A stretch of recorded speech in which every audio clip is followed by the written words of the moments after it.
and introductory remarks. Madam, please over to you. Thank you, Madam Prema Jyoti. Good morning to all gathered here today. On behalf of the Department of Social Work, Pooja Bhagavat Memorial Education Center, PG Wing of SBRR Mahajana First Grade College, Mysuru, I warmly welcome all the delegates from around the world. We have representatives from Afghanistan, Finland, Gambia, Nepal, UAE, USA, and India.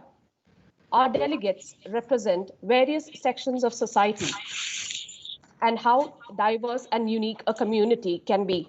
We have our social work fraternity comprising of students, research scholars, faculty, and practitioners.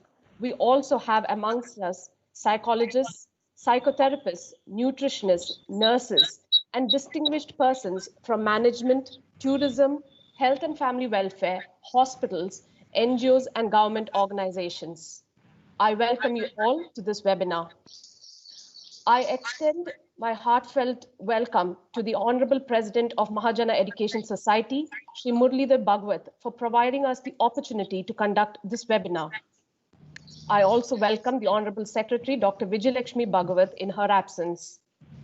I welcome the Principal of SBRR Mahajana First Grade College, Dr. Venkatramu, and all the various heads of various departments. I now extend my heartfelt welcome to Dr. C.K. Renukarya, Director of Pooja Bhagavat Memorial PG Center. He is a true source of inspiration to all who have the opportunity to have met him. Welcome to you, dear sir.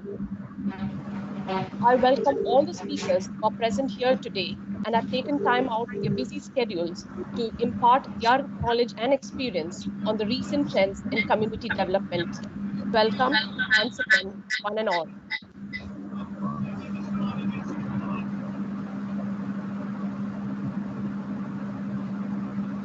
I would now like to introduce Dr. C.K. Renukarya, the Director of Pooja Bhagavat Memorial Mahajana Education Center,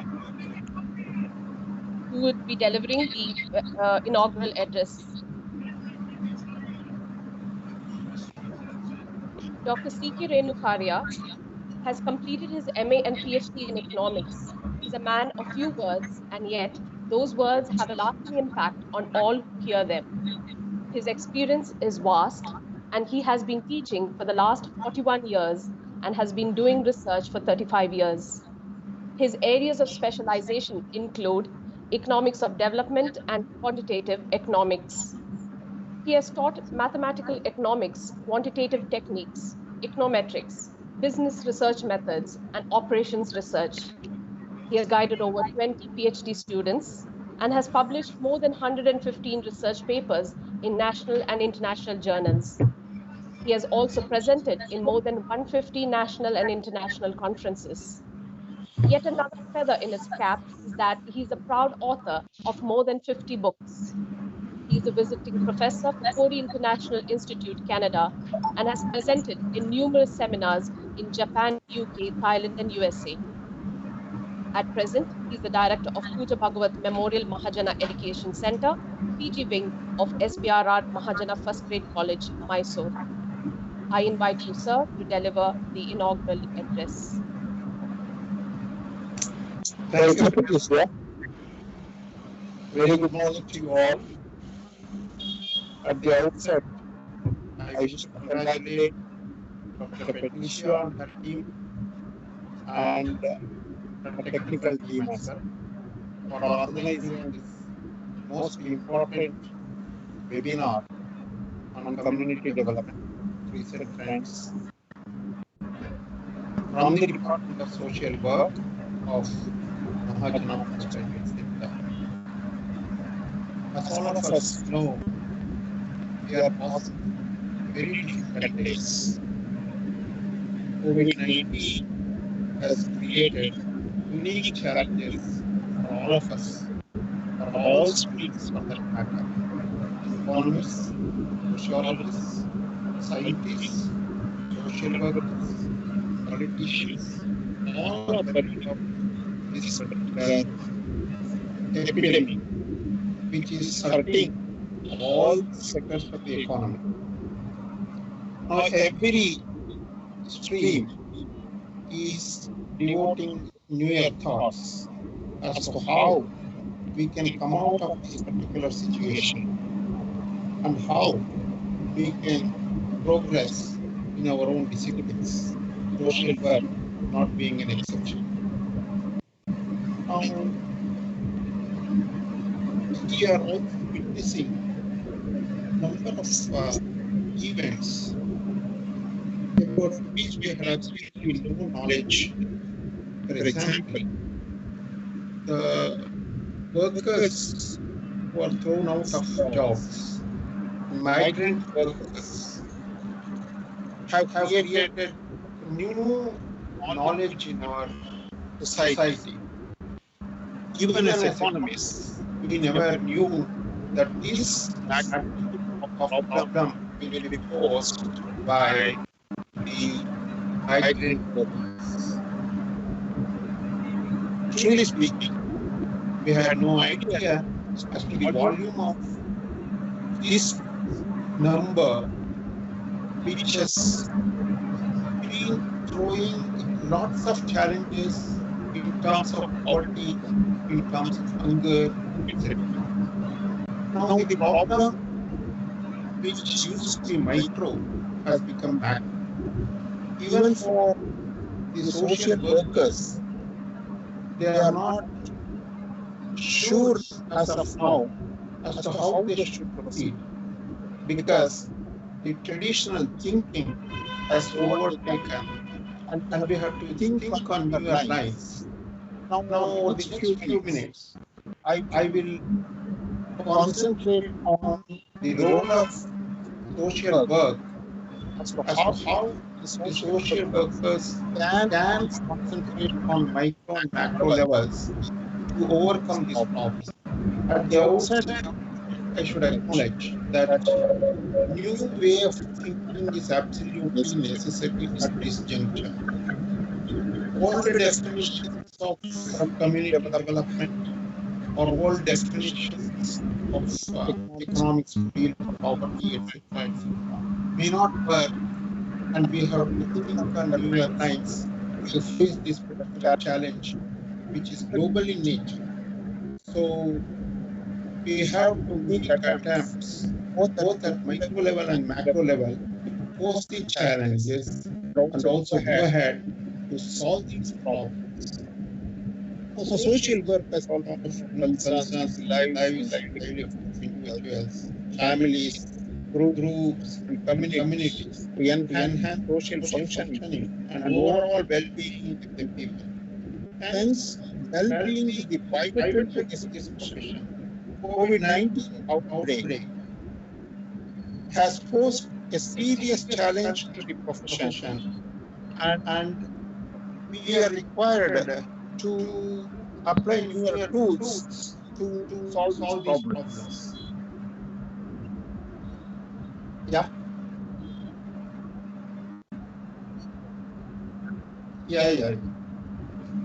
Shall I turn off my mobile? Yes. I switched it off. ஜெர்மனில 30 sessions கொடுப்பாங்க. அதை பார்த்து Germany சொல்லி கொடுத்துருவாங்களா?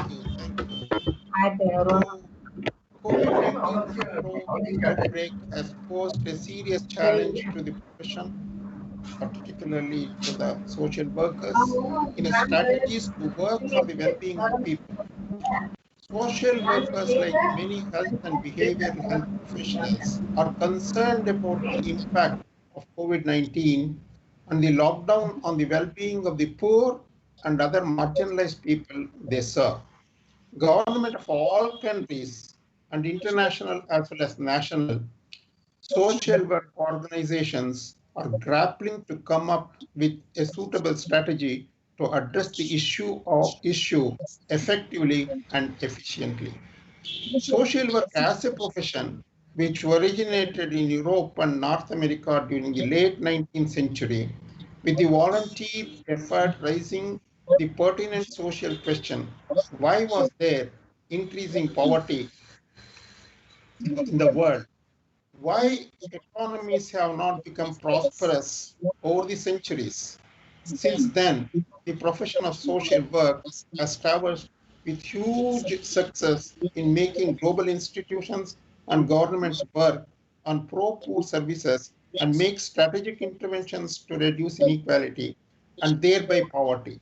As a profession, social work has moved from a charity-based strategy to more of a developmental and empowerment strategy. As such, it gets interwoven with economics. After World War II, mental health has also become another dimension of social work. In India, modern social work entered with colonialism, and formal training in social work was started in India as early as 1936. It had many milestones which influenced the paradigm of social work, like the movement by Jayaprakash Narayan of donating land and surname, Chipko movement, and other movements to save environment. And lately, many have entered into the scene. People like Medha Patkar, Arun Roy, Anna Hazare, and many others have tried to address these social problems. Today, during this pandemic, the profession of social work is again facing another paradigmatic shift. COVID-19 outbreak makes it difficult to work with groups and communities in the same way they used to do earlier. Now the problem is both micro and macro. Working with individuals is the only space available for the social workers to explore more and more. In recent days, prior to this outbreak, social work profession was challenged due to different socio-political and economic situation, such as shortage in international development fund in India and several government rules and regulations which were not social workers. Even the recent CSR bill intervenes with the work of the social workers. The NGOs are not free to render their services in the light of the CSR bill. However, the social workers should be viewed from two angles. One, from the micro angle, and another from the macro angle. At the micro level, it is possible for social workers to render lots of services during this present situation. As population is increasingly isolated from social distancing, etc., the problem that needs to be addressed by the social worker is really immense, and it is possible for them to render lots of service at the micro level. Maybe a social worker can help an individual who is at distress, and also it is possible at the individual level, the micro level, for the social workers to think of organizing many things at the grassroots level. So the problem at the grassroots level can be addressed very effectively at the micro level by a social worker. He can render innumerable types of services. Gone are the days when we can think of a community as such, because the definition of community itself has undergone lots of changes. For example, the migrant workers themselves form a community now. How are we to address this problem is the biggest challenge, and it moves on from micro level to macro level. So the macro level problems are different from the micro level problems. The groups of social workers can think in terms of addressing the macro level problems. Added to this, we have the problem of social distancing, which distances the social workers also. So a quick transition to telehealth program can help number of people in this country, and services can be rendered by the social workers through telehealth programs to overcome many of the problems. However, the challenge would be how to handle new delivery method, because as all of us know, the technology has not provided to all sections of the society as of now, so is true with regard to the poorer sections of the people. Hence, the problem for social worker will be one of interpersonal transactions.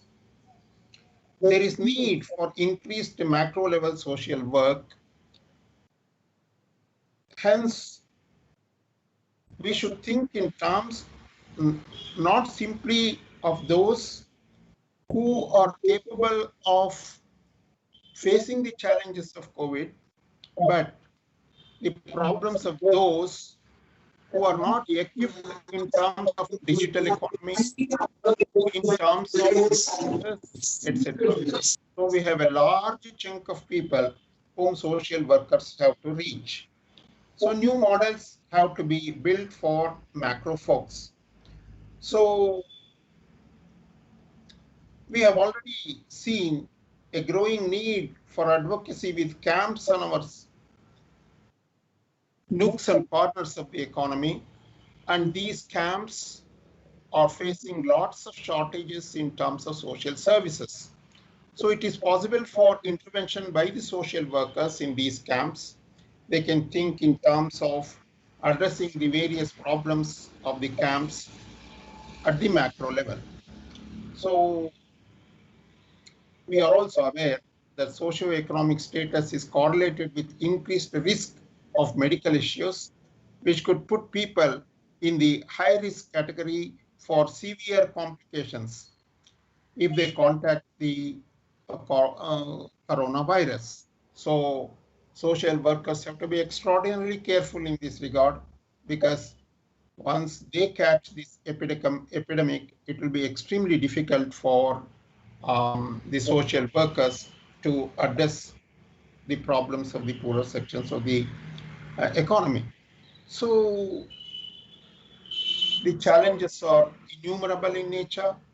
They have to be addressed at the micro level as well as at the macro level. The risks are too many, and also the resources are scarce. Now we are aware that the governments are running out of funds. We are also aware that NGOs are helpless because of the lack of resources. So people have to look after themselves is the situation now. So it is not possible for the government to fund the social work on a large scale, and lots of selfless service is needed at this juncture.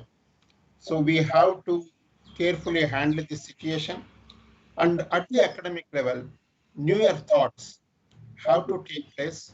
We have to redefine social work. We have to redefine various concepts of social work. Maybe it is community development, etc., etc.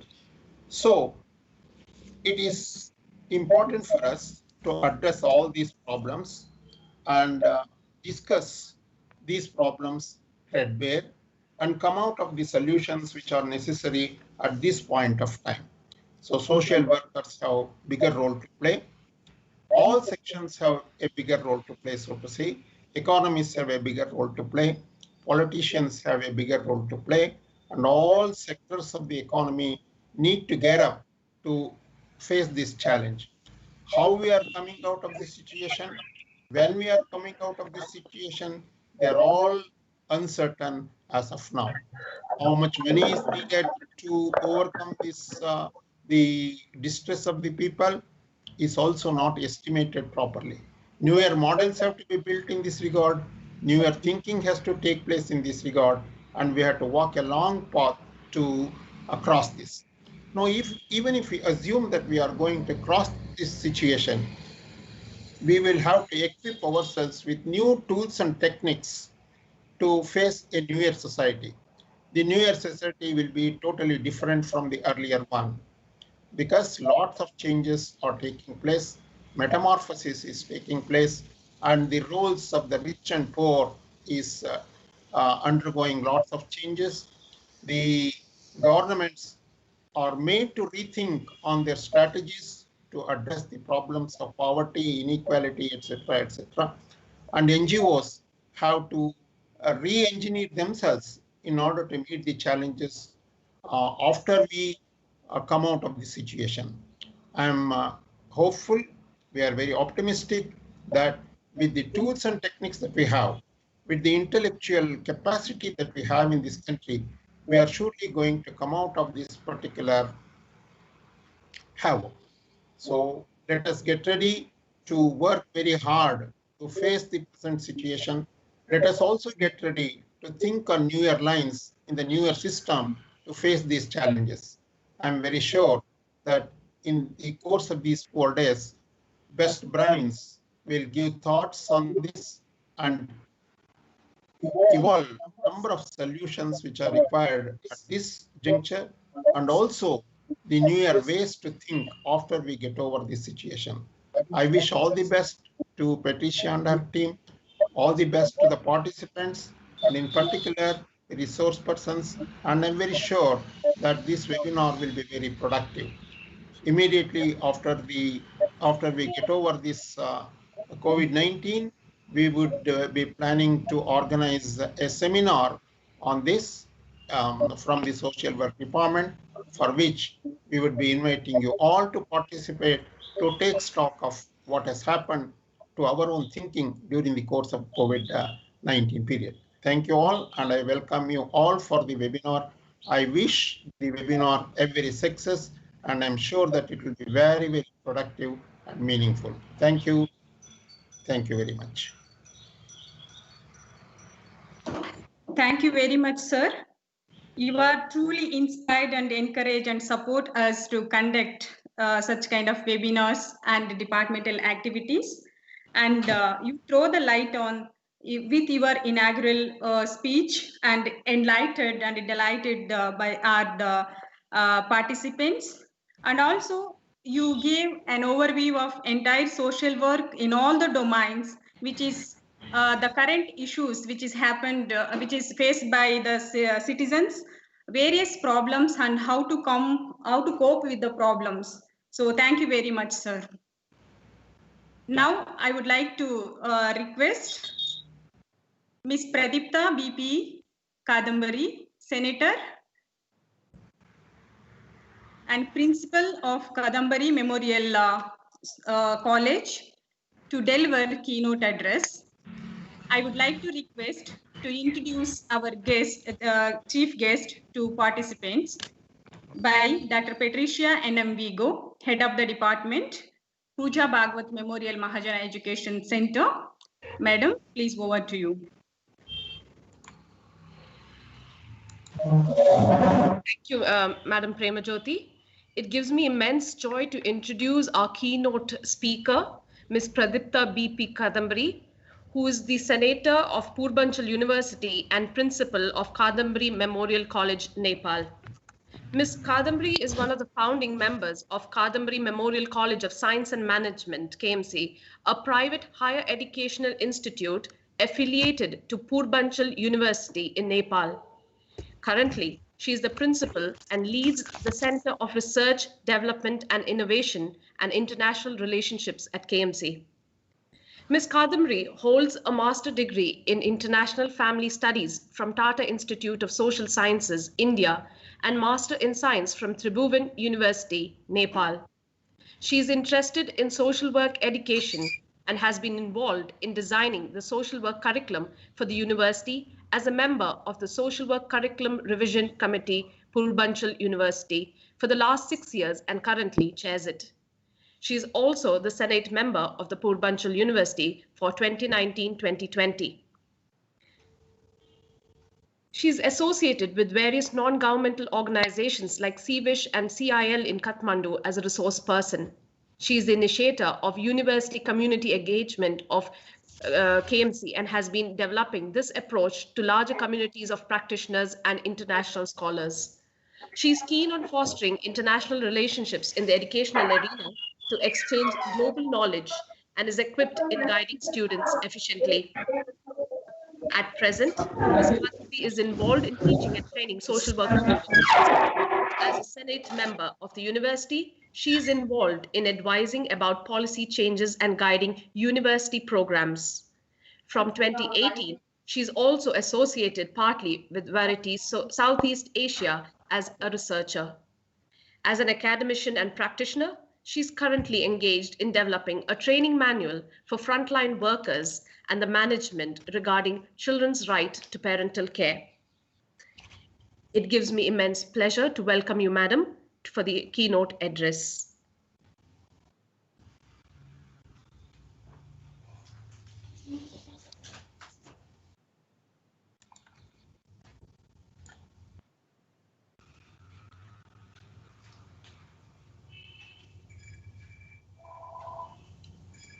Thank you. Thank you, Patricia, ma'am. Can you hear me?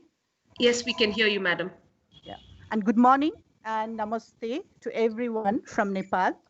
It is my pleasure to be here with the social work fraternity and others who are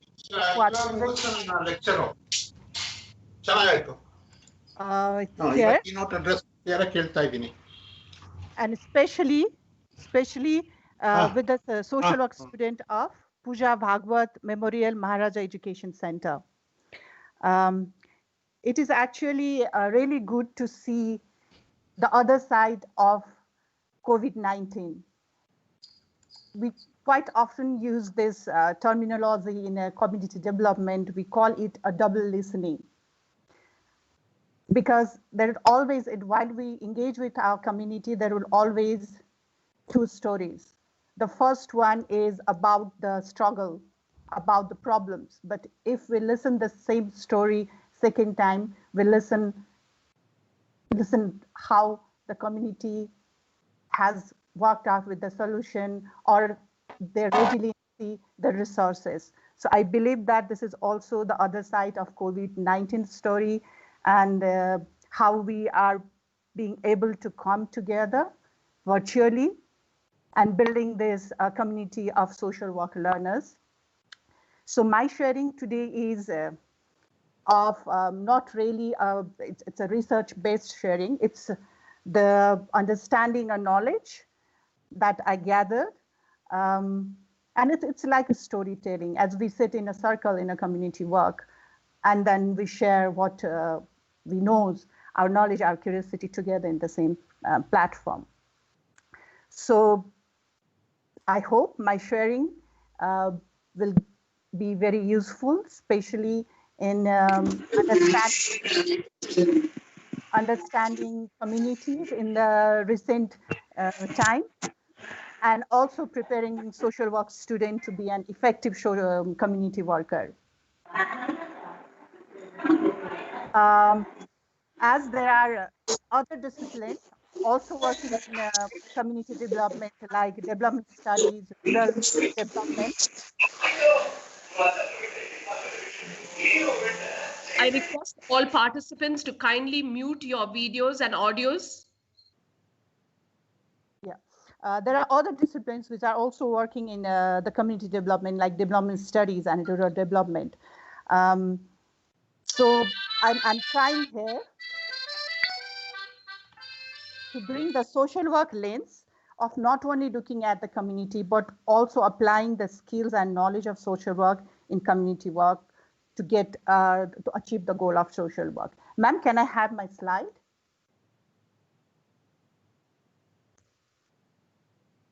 Hold on a minute, madam.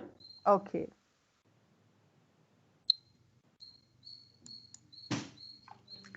So that's why my title is about a social work in community development, where we engage with people and structure, making them capable in addressing a life challenges and enhancing the well-being of the communities. Ma'am, can I get the control, or you do control my side? Yeah, you want me to change the slide? Yes, yes. Next slide. Yeah. Next one. Yes. Thank you, ma'am. So this is we can see the two quotes.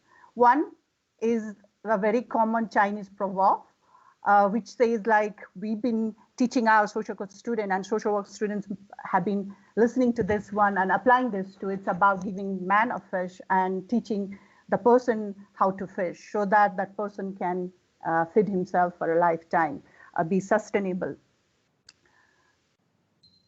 when we consider, as the director sir rightly said, like this world is changing, the development is very dynamic. There are different layers of development. Along with development, there are unprecedented situations like a disaster, the COVID-19 situation right now we are having. So in that time, the skill, the person who has that skill might not be able to apply it. And if you see on the right-hand side, the statement is from a Bolivian social activist, Ricardo Levins, who restated the same Chinese proverb, which says that if you give me a fish, you have fed me for a day. But if you teach me to fish, then you have fed me until the river is contaminated or the shore line is for development. But if you teach me to organize, then whatever the challenge, I can join together with my peers and we will fashion our own solution. So I feel this is that resonate with the present situation where though people have skills, they are not able to use their skills to carry out their livelihoods or continue their life. They are into a challenging situation where they need to fashion or find out their own solution. Next slide, please. So this is what I see as a changing trend of communities or the people. Next slide, ma'am. Yeah, that's where the three important things like the capacity to organize, to face the challenges and get to the solution. That's what communities are into it. So I'm presenting here, I'm talking about the participatory community development approach for building the capacity of community to organize, then use of strength-based approach, ABCD, we call it asset-based community development to face the challenges so that ultimately we can guide the community to, ma'am, another, can you click once? Back to share, ma'am. So that our objective of enhanced well-being and sustainable community can be achieved. Next slide, ma'am.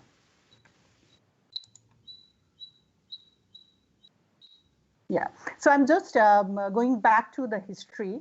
And in the history, when we see Anston article about the ladder of citizen participation, we can see the idea of participatory community development, where the active citizen partnership talk about the partnership, delegation of power, and the citizens' control over the situation. Next slide, please. Next slide, ma'am. And this is where I feel the idea, the notion of community development was presented in 1969. I'm very impressed with a work of Professor Peter Westerboy, who is a professor in community development in Australia, and a very, an excellent community worker. So he talked about, rather than defining community development with words, what if we see it as a process of movement? Because community development is a very dynamic process. And he said that he inspires me to looking at the community having two key movements. The two key movements are, next slide, please.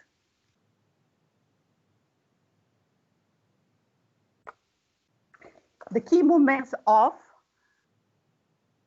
I changing to moving to we, where I is feeling of being alone, feeling of being marginalized, uselessness, and struggling.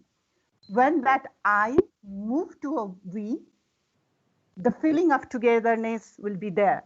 Like this is not only me alone, but there are others with others having the same situation, and we have similar experiences, so that the community, the people don't feel alone any longer, but they feel in a group. Another click, ma'am. So this is one movement, while I or me to we and us. And another very important movement happen during this time is the movement of understanding that this problem is not because of me. This is not my individual problem, but this is a social problem. And that's where I find social work resonates so well with getting that understanding or instilling that understanding to the community, so that people recognize it as a shared experiences. Next slide.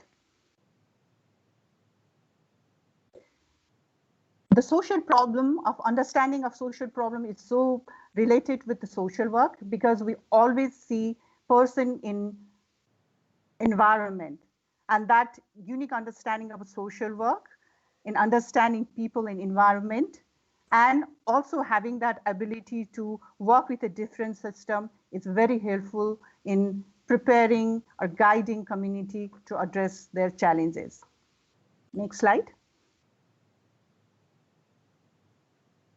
Yeah, so how we can work better with this understanding is the participatory community development, which is bottom to up approach or bottom to top approach. There are other programs going on in community development also. Usually the government-led programs are top to bottom approach. And it's based usually while the understanding of government would be one size fits for all. While this bottom to top approach is communities have different contexts and they can figure out their own solution. Next slide. So when we work with our communities, as a social worker, one important thing is our ethos of community development work, and our culture of working with the communities, which are guided by our principles and ethics. Among them, one of a very important is how we build our relationship with the community. While we building our relationship with the community, we don't have that understanding or notion of doing to a people. It's not doing to the people, rather it's doing with the people, so that we build our relationship as facilitator rather than managers. Next slide.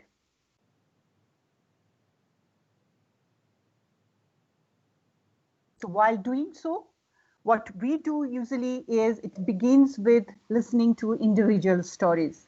And where that's what I also mentioned earlier about when we listen to the story, our listening should be a double listening, where at first we can listen to the problem, at second time we can listen to their resiliency, listen to their resources.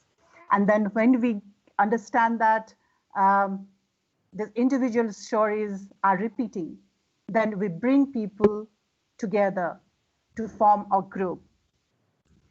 And then we build their confidence, we support them to organize, we connect them with the resources. So this is what I see as a process in community building or community development. So that, ma'am, one click, so that when we have that, we can build this program as the community's program. We can instill the ownership amongst the community. Next slide, please. Okay, so this is what the multi-level approach of community development. As we start from listening from individual stories, it begins with the micro-level practices where we build the purposeful relationship.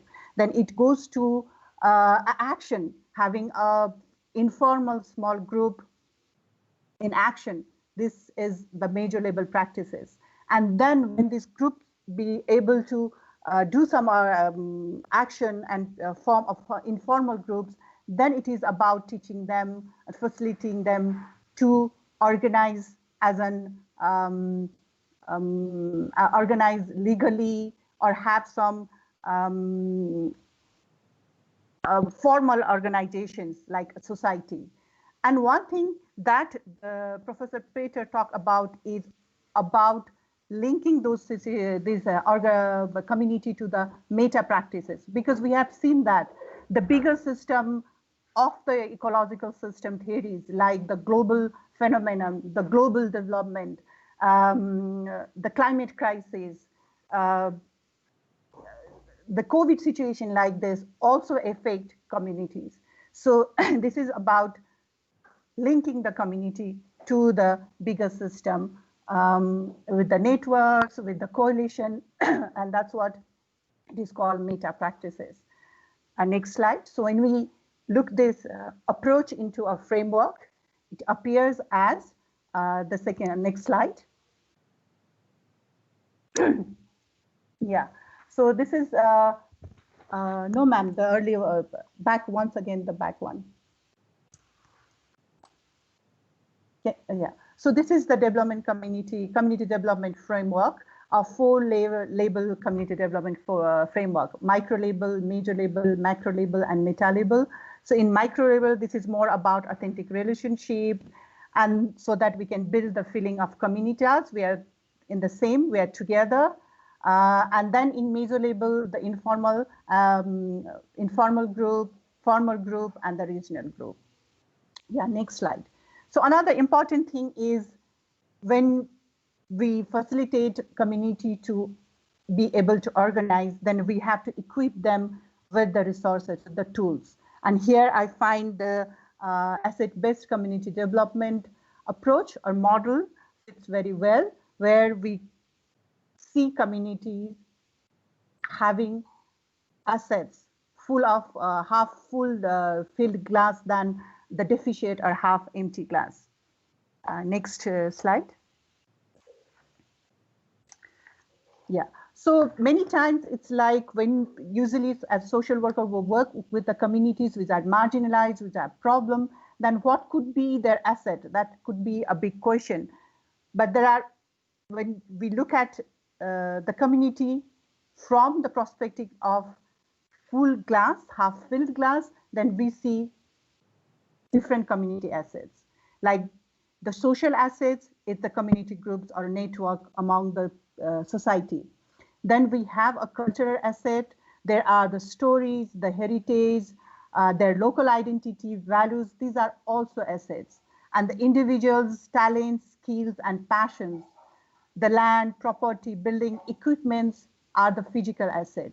And as this is a capitalistic society and it has economy at the center, the productive work of individual, the consumers in the community, local business are the asset of community, ABCD, community asset development model. Next slide.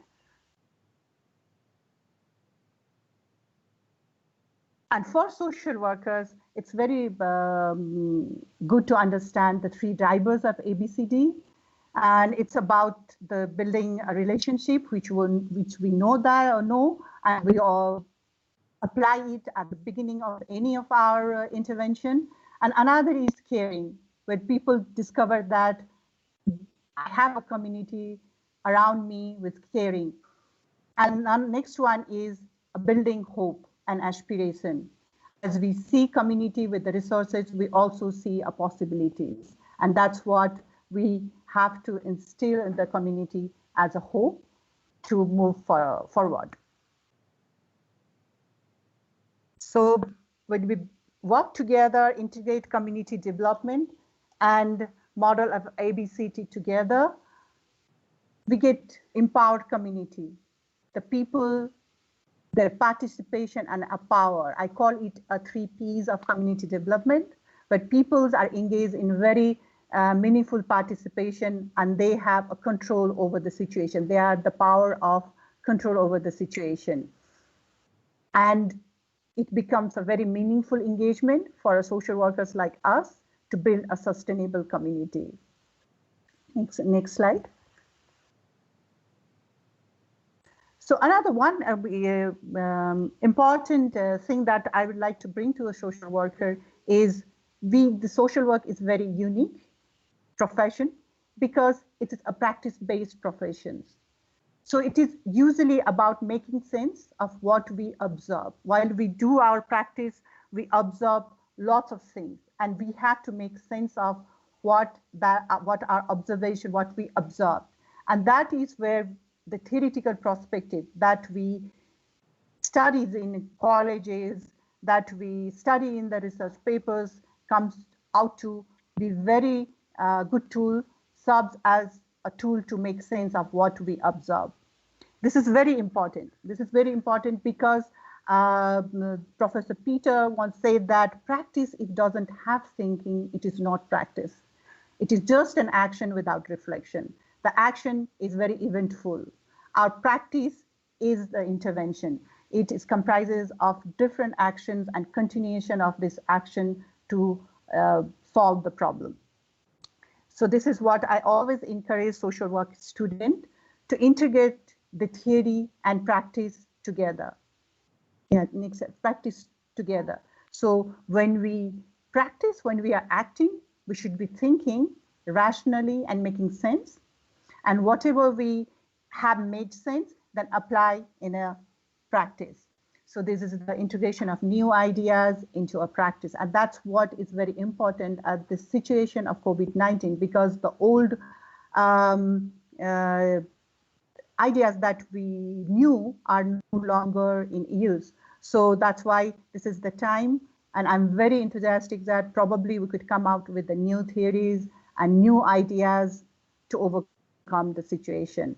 And that integration of thinking and acting, thinking and practice, theories and practice is what called community praxis. And we have to apply the community praxis, not only a practice. Yeah, next slide, ma'am. Next slide. And this praxis is actually, it's what the global definition of social work has also given us that foundation, where we social workers are defined as when we work together, we work with the underpinned theories of social work, not only social work, social sciences, humanities, and indigenous knowledge, and engage with the people and structures to address life challenges and enhance well-being. And this is where the notion of integration of theories and practice is there in our global definition, and that guides us to build that community praxis. Next slide. So this is what my little sharing is about, and it's always the time is changing. The context is very volatile.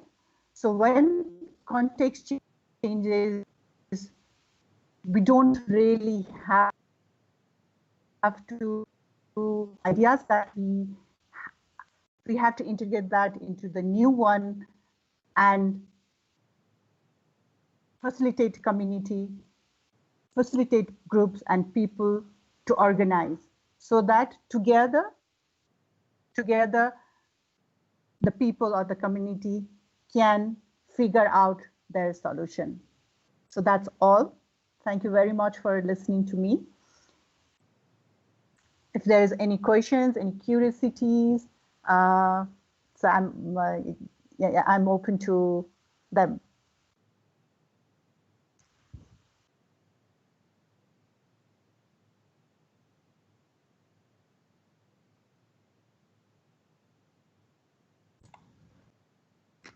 If there is anybody who has any queries, you can kindly raise your hands. and we will try and go by that. So kindly raise your hands.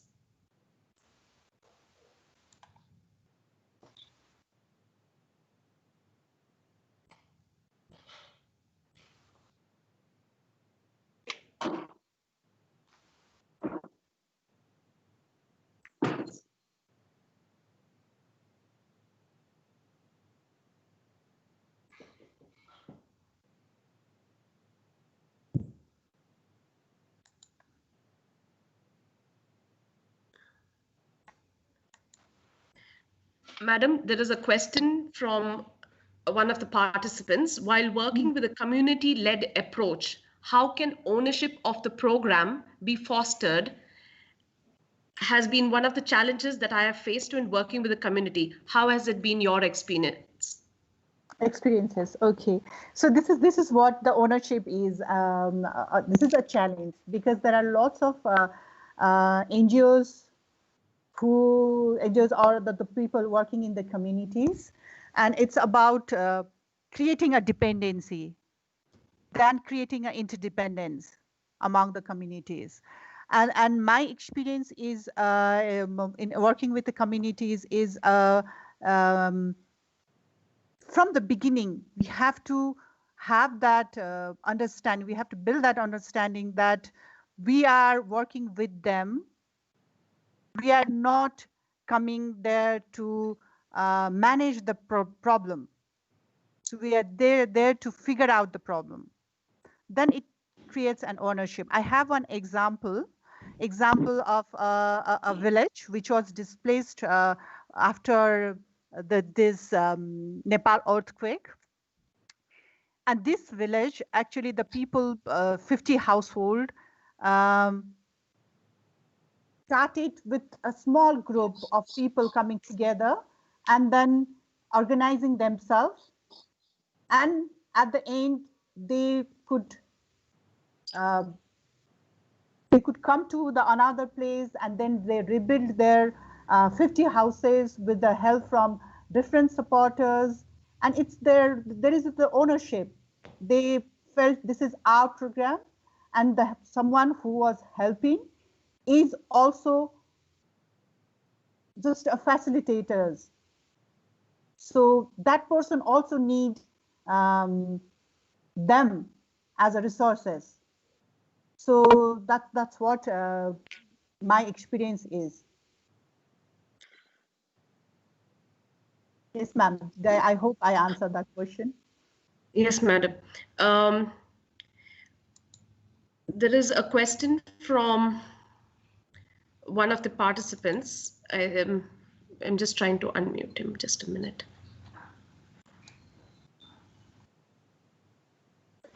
There is one question: how community development intervention will be more effective with reference to post-COVID-19?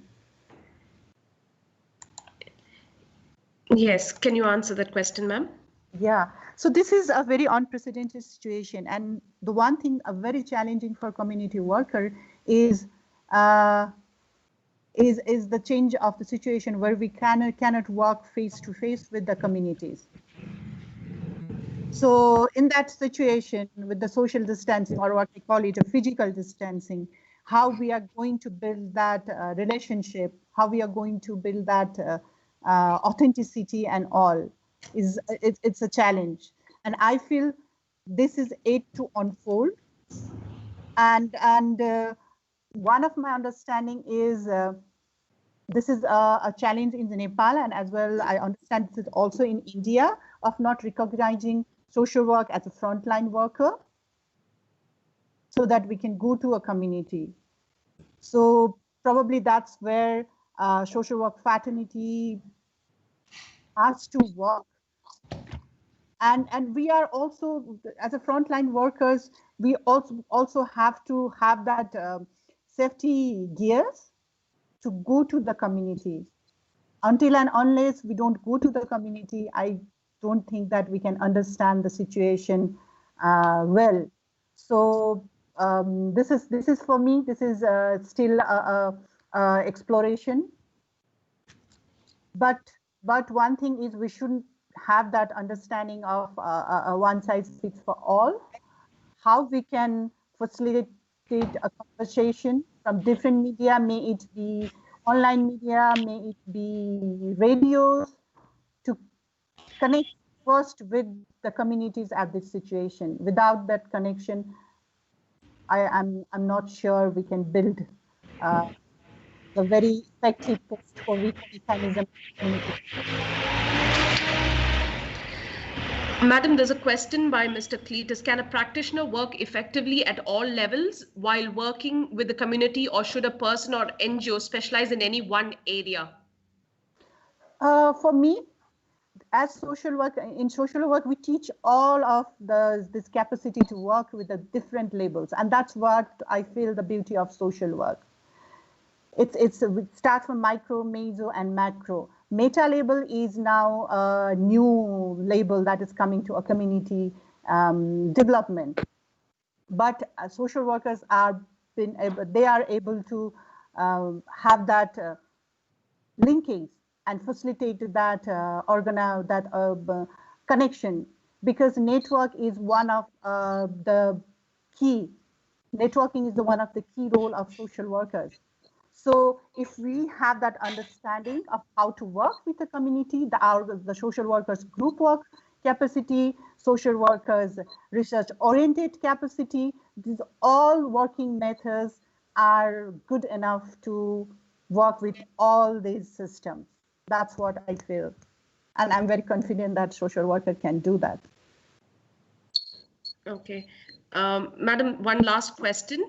How can social work practice be helpful in studying a community deeply? Can you please explain and elaborate upon this? Okay. Social work study is, studying community deeply is, the Professor Peter once said that, and he mentioned about the soulfulness in community work. So soulfulness is what I feel the passion that social workers come out to that profession. They bring their passion, and that's the understanding of the people's situation is actually the main opening of working with a community and understanding them very deeply. And during this course, this is our study, we learn how to work with the people as a casework, listening to them. I will listen to their story. The first one is listening. Can you kindly mute their audios? Yeah, this is about without listening to the stories, we can't understand the community deeply. And while we listen to stories, we have that skills of active listening, soulful listening, and also at the same time with our research capacity to analyze those stories so that we can make sense. We can bring one individuals to the group, and we can start building start organizing them. Yes, ma'am. Yes, thank you, ma'am. There's a question from Swagatika. At present situation, apart from the ABCD model, which are the models of CD will be appropriate? There are other models also applying in community development, like the participatory, apart from participatory community development, some uses ABCD, some don't, because there would be it's a project management in community development. So rural appraisal and some, if it's a government program, then there would be certain problem identification, and then they come out with some model. For example, in Nepal at this current situation, the online education. So, but it's, if you see that they have come out, they have just restricted online education for some time because their understanding, the government's understanding is that in rural communities, the schools are not able to continue online education, and that will create a disparity or marginalization. But what if the communities were facilitated and encouraged to find their own solution? There could be like the outsiders are not coming, and that particular community can have their contact classes. Other can use the radios. So this is what I feel is the models applying from a bottom to down approach. But my understanding in this situation is where there will be a lot of challenges and you don't get any support from outside, it's a building community from inside to out. And that is what strength-based approach I feel is the best at the recent and changing context. Thank you. Thank you, madam. We will not be taking any further questions. If there is any other further questions, you can kindly put it up in the chat box and we will direct it to Madam Pradipta, and then your answers will be given to you tomorrow. Yeah, Patricia, ma'am, my slides is there with you. Some I got like they would like to get some my slides, and I have put the resources at the end. If anyone would like to explore more, the videos of Professor Peters and other resources are very, very helpful in community development. Right. Would you want us to share your slides, madam, with the participants? Yes, you can do that. Okay. Yeah, thank you, ma'am. Yes, thank you very much. Thank you, ma'am. Thank you very much, ma'am, Ms. Pradipta Kadambari, ma'am. In spite of your busy schedule, you accepted our invitation and delivered very enlightened words with, you have highlighted community development, the level of community development and community dynamics, individual problems, and 3 Ps, and how to work with the intervention of social work. Really, it is a thought-provoking presentation. Definitely, it will help all our participants. Thank you on behalf of our college and the department. Thank you once again, ma'am.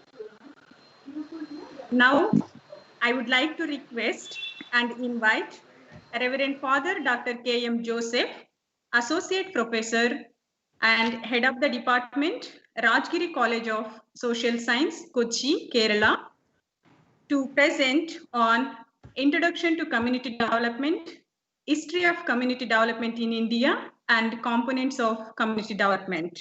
I request Dr. Patricia N.M. Vigo, Head of the Department, to introduce our speaker.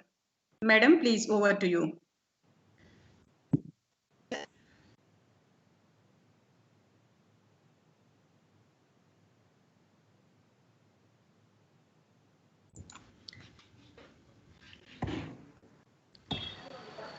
Before I move on to introducing the speaker for the day, I would like to just briefly give certain instructions to the participants. This is to facilitate a better conduct of the webinar. I would like to request a few minutes of your time.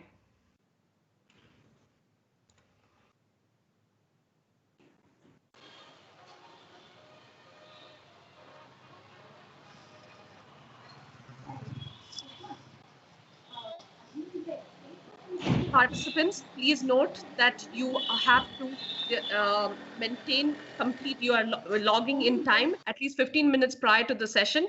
While logging in, only your name and surname must be reflected, which is not being reflected.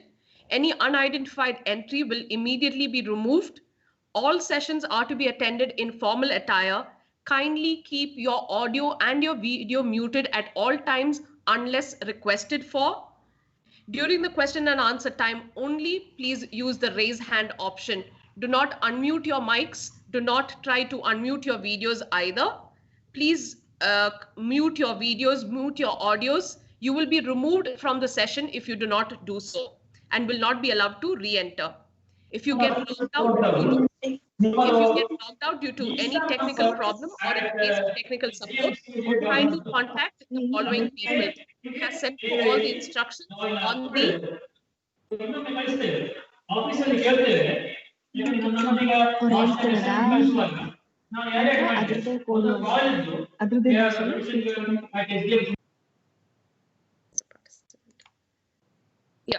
for any further details, kindly contact Mr. Mahesh Reddy or Mr. Tejasvi. We have sent you their details on the through the WhatsApp. Thank you.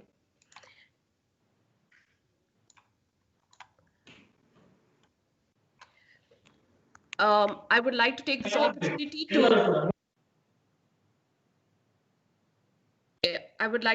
opportunity to introduce Reverend Father Joseph MK, the head of Department of Social Work, Rajgiri College of Social Sciences from Kochi, Kerala. Father has secured his PhD in social work on the topic of village milk cooperatives in Kerala from Mahatma Gandhi University, Kottayam, in the year 2012. He completed his MPhil education from Prist University, Tanjavur, Tamil Nadu. He has to his credit 3 postgraduate degrees in MSW Community Development from Mahatma Gandhi University, MA in Sociology from Madurai Kamraj University, and MS in Education Management from Alagappa University. His teaching and research interests are in the area of community development and social entrepreneurship. However, his major interest lies in developing partnerships for civil society organizations and rural producer organizations with governmental as well as other resource systems in addressing issues related to sustainable development. Reverend Dr. Father Joseph MK has been actively involved in providing consultancy services and training to farmers, grassroots workers, and other skilled workers on capacity building. He has numerous publications to his credit and has presented at several papers at various conferences. I welcome you, Father, for this first session. Okay, thank you, Dr. Patricia and team, for inviting me. I think that the two presentations, the introductory talk by your director, as well as by Professor Kadambari from Nepal, has given the details about the various aspects of community development, as well as various trends in community practice in this COVID situation. So my topic is very much related to what you have already listened. I know that most of the participants are from the social work fraternity, and the concepts and the issues that I am going to discuss is not new. It is very familiar to all the participants here. So I'm just trying to understand the history, the historical development of these frameworks and theories, so that we have some reflection on how these developments were happened and how we'll be able to apply them in the present context.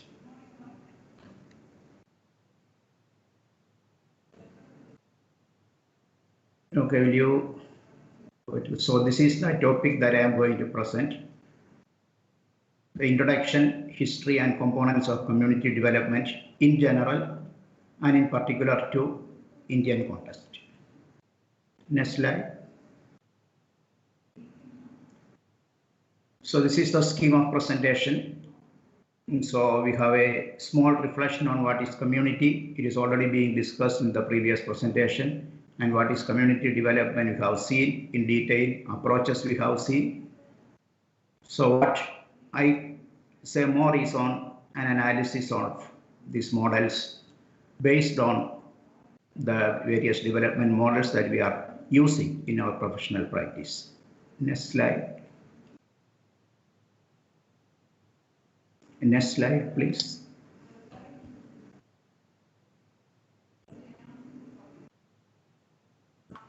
Hello. Okay, when you look at what is a community, all of us are very much aware about the dynamics of community, that is locality based, a village community, neighborhood community, and our physical geographical locations. But today, gradually, the definition of community has moved from a locality based community to a virtual community or network of relationships. So beyond geography, people are now active in the virtual communities rather than spatial communities. So dimension of communities being changed, and the present situation of COVID has given a lot of importance of organizing people virtually. So this conference itself, with more than 200 people attending this conference. So we are looking into understand the dynamics of or the power of virtual community in creating change and development. So in the days to come, we'll be forced to organize the community at the same on a geographical or a spatial base as well as on a virtual base. So recently you can find many farmer groups has moved into virtual community networks using the ICT facilities for marketing their products, getting income, fetching their livelihood and so on. So the community is expanding, the dimension of community is expanding, and the basic functions of the community are economic, social, political, participation, and care. So all these are there in the physical community. So now our education is happening through the virtual community. Even socialization is happening through virtual. Even governance, to some extent, the political community is also, political aspect is also moving to the virtual aspects. So as social workers, the challenge today is how we'll be able to accommodate the scope, potential of virtual organizing or virtual strengthening of the communities. Next slide.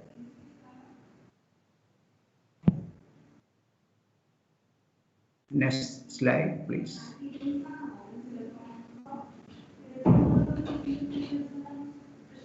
So in community is a place where we earn our living. We get goods and services, and we learn behavior, socialization, and we have voice in governance. So the whole mode of socialization may change. So we find difficulties in people having interactions in this present context, but all these are realities of a community. Next slide.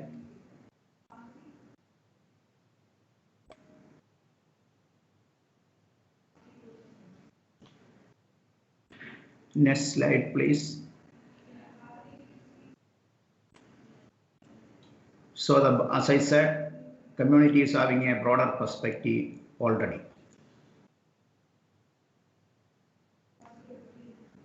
And the challenges we are facing today is, please stop, is I will be able to manage and organize the challenges of accommodating virtual communities. So coming to community development, we have seen or we have listened to what is community development, various its aspects. But when you look at it from a historical perspective, what is the origin and the meaning of community development? It was first used after the Second World War in a British conference of adult educators. Community development has its roots in a movement to encourage better living standards in colonial societies, when literacy programs to broadly promote citizenship were prominent. So after the Second World War, when the decolonization process began in the British Empire, we find that we have to create some socio-economic development for the countries who are getting independence. So community development as a concept developed at this period of time to create independence, socio-economic development of the countries which are getting freedom from the British Empire. So that is one stream of thoughts of how community development began, community development discussions began. Next slide.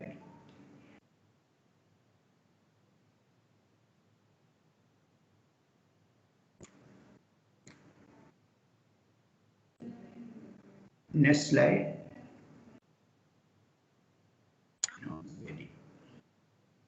Hello? Next Yes. slide. Is it this slide or the next one? This one. Previous one.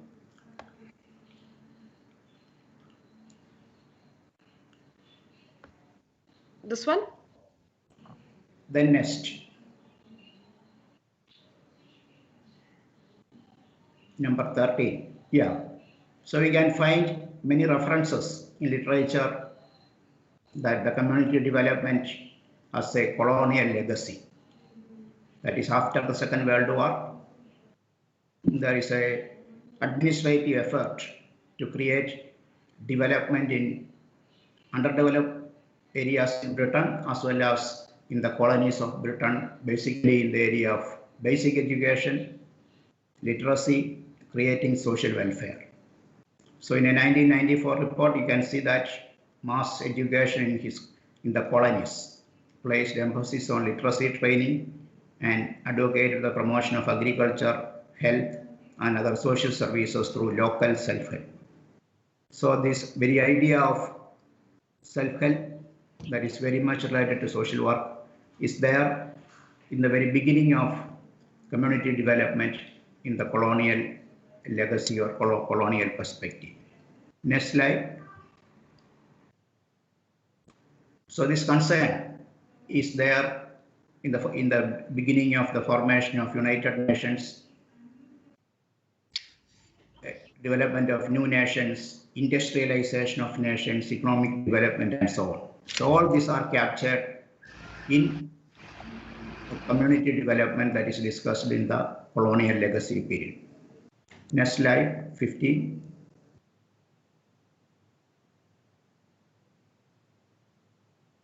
Slide number 15, please. Slide 15 is on. Yeah, but I'm still seeing 14.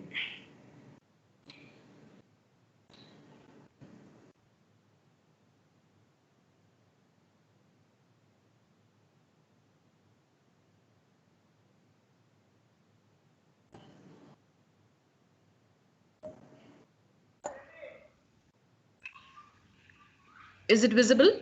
No, it is not visible.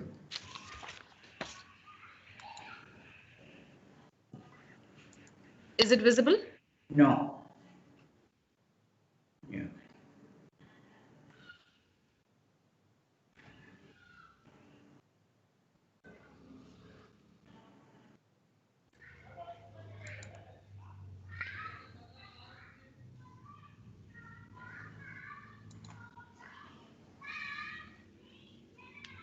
Father, are you able to see it?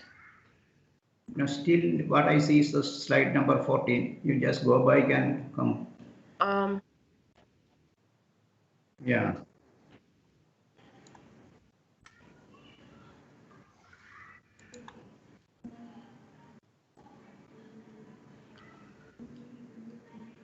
Is it now visible? Yeah.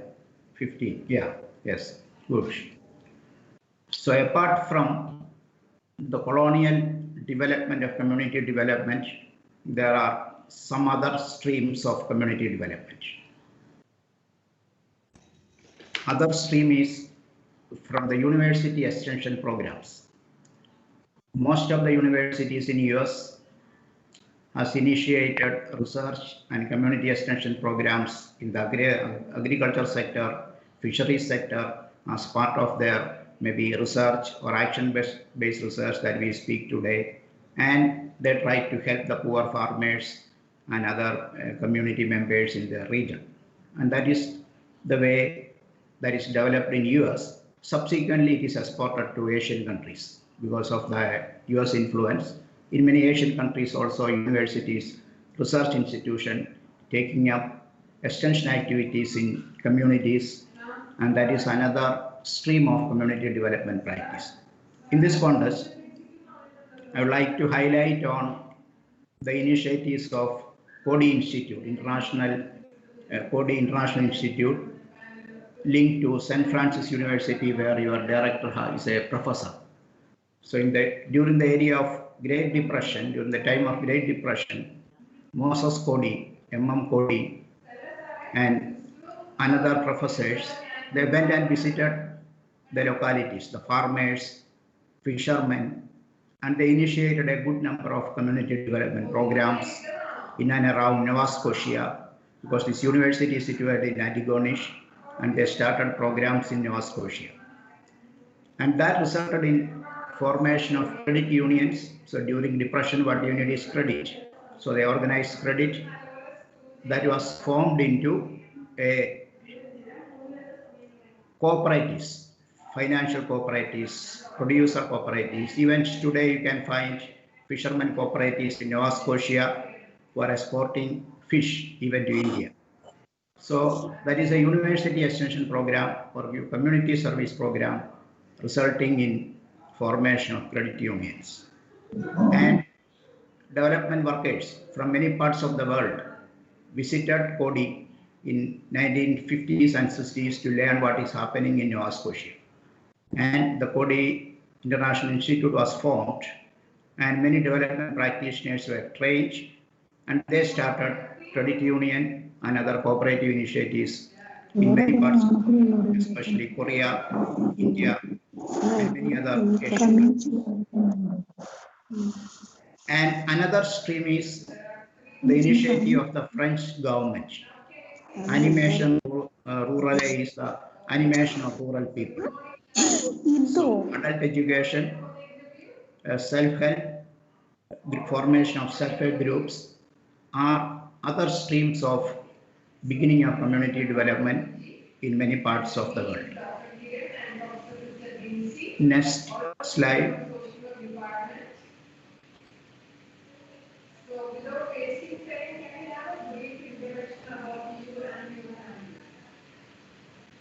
So the community development program in Jamaica and India is more of a government-related program of forming or strengthening local self-government.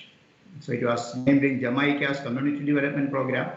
In India, after independence, you can find that the development of community development blocks, community programs, all linked based on the directive principles of the state policy of strengthening Panchayati Raj. And subsequently, you can see that in 1992-93, we have the amendments of Panchayati Raj Act with three layers of government with a lot of autonomy for local self-governments. So the community development programs in Jamaica as well as in India is more of an administrative kind of reforms and services creating community development at the grassroots.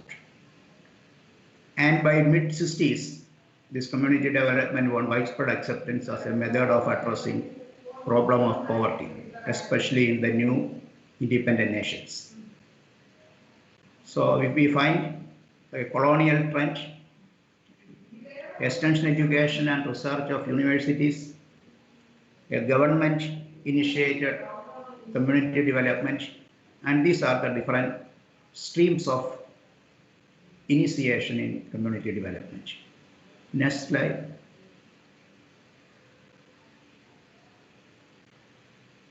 So when you look at what is community development, this definition is very much known to all the fraternity in social work, as community development as an is nothing but it is to create socio-economic and cultural development of community with the efforts of the people as well as with the external assistance. Next.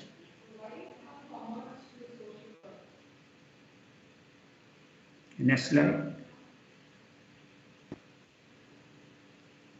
So if you look at the recent approaches, so we find after globalization, the involvement of government in the grassroots welfare is minimal. So the government emphasis is coming down. At the same time, from a right-based perspective, citizens' rights are getting more prominent, especially in the developed world. So we have right-based approaches and right-based perspectives in practice. So community development is a process of assisting people to improve their own communities by undertaking collective action. So social work methods is based on a scientific process which is directed towards achieving more of the following objectives. So we can say that the recent approach is economical, creating opportunities, creating capabilities, creating community relations, decisions. So grassroots people have the decision. So our 73rd and 74th amendment of the Panchayati Raj has created a good platform for people to make their own decisions. So Grama Sabha, that is the foundational group in the civic governance, has a lot of rights. So people from India may be very well aware about the importance of Grama Sabha in planning, deciding programs that is related to their life or affecting their life and so on. So this is coming from a change of creating more rights for the people at democracy or exercising democracy as grassroots. So these are the trends we can find in recent community development approaches. Next.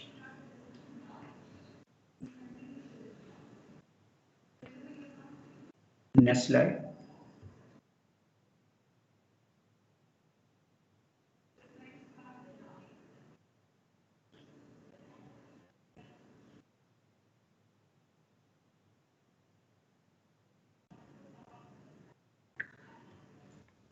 The next slide is on. So it's not seen. It's not visible to me. Yeah, okay. So from these various historical perspectives, when you look at the terms that we used in community development, so in literature related to social work, we use a term called community organization. So community, that is organizing or coordination of welfare programs and peoples. It is basically coming from a US tradition where we find voluntary associations, residents associations, functional groups are being organized. And from a UK tradition, you find another perspective called community care, where an alternative to institutional care, we find a lot of community work, voluntary work.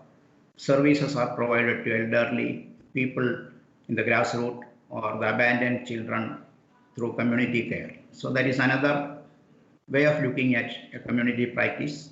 And with many of you know that Jack Rothman, one of the early writer of community development, he has identified locality development.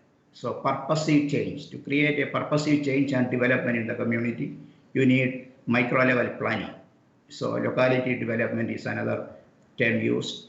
Neighborhood works, where we find a sense of place and personal relations. So people coming in the neighborhood and creating change for themselves.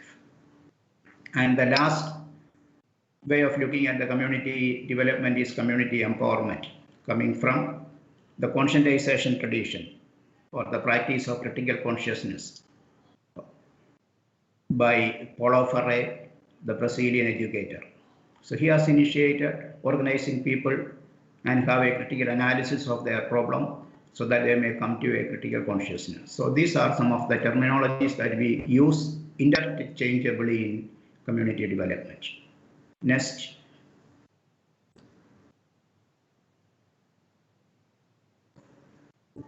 Okay, so based on all these things, we can find 5 streams of community approaches in the early 80s. Service extension, which I already mentioned, coming from universities and research institutions or charity organization. Social planning, coming from both government as well as micro level organizations. Community organization and community action, that is when you try to develop some kind of social action. And the umbrella term that we use is community development. Next. So service extension, as I already explained, is coming from basically from institutions of research, service, and some charity organizations or religious organizations. Next.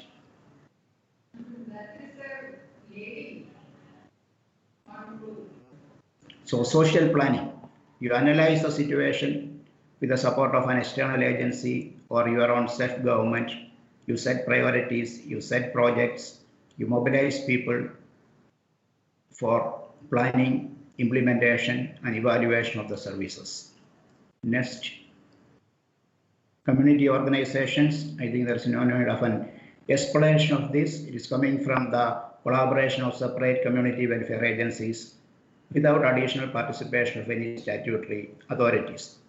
That means we can organize communities at various levels.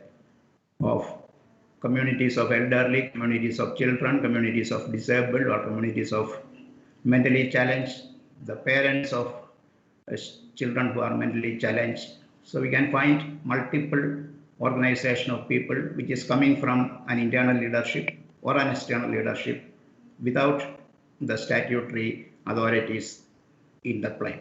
Next. Community action is very much related to the social action that we speak, aim to promote collective action to change the existing socio-political and economic situations. So various action groups, environmental groups, protection groups, right-based groups are coming under community action. Next. Community development is the umbrella term, and the essentials of community development is self-help, mutual support, cooperation, integration of neighborhood, organizing people. I think in the previous presentation, we already seen what are the various aspects of community development. Next.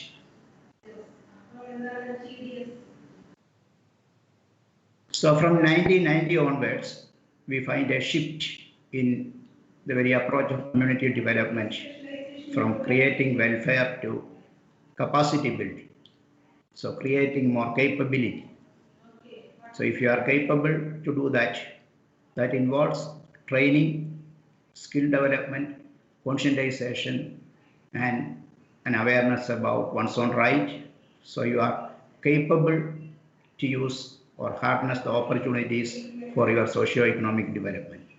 The economic thinking of Amartya Sen and many other economists who are thinking in that capability approach has contributed a lot in creating these capacity building approaches in community development practice among social workers. Next.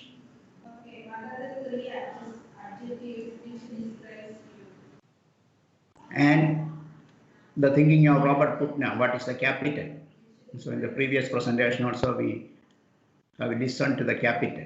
So we find that in the context of a developed country like US, there is a decline in the social capital because of the lack of neighborhood relations and so on. So we find the Robert Putnam's thinking on community capital, various networks become important in capability building.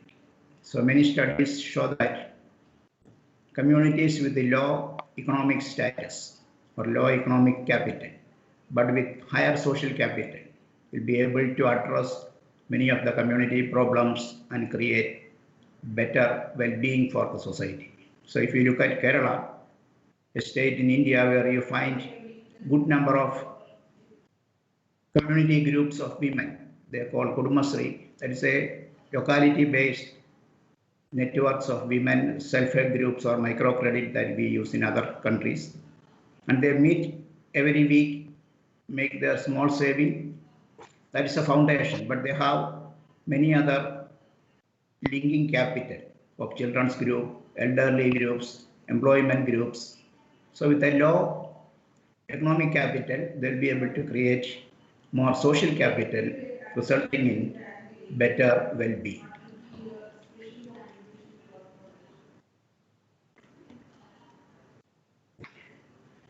So important elements in this community development are, one is definitely socio-economic attainment of development,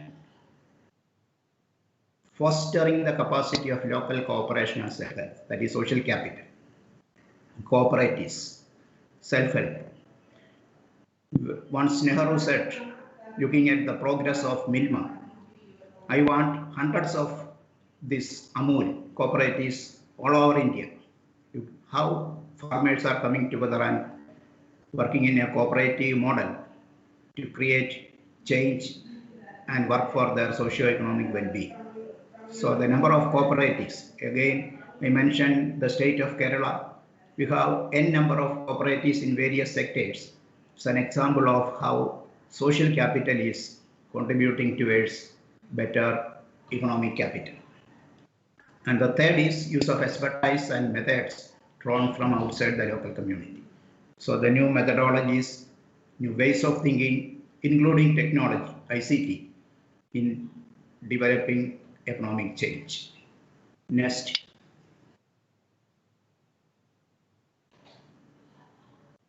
Next slide.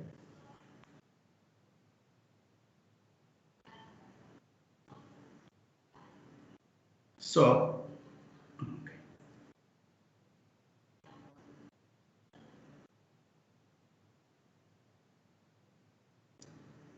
not visible. Oh, it's on.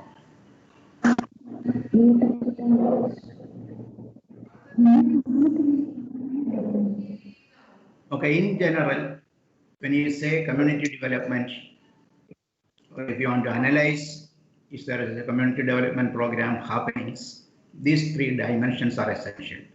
One is informal education, awareness programs, seminar, training, capacity building, everything is for continuous education or ongoing education, informal education. Second indicator is collective action. There is no collective actions, collective groups, mutual help, there is no community development. So collective action.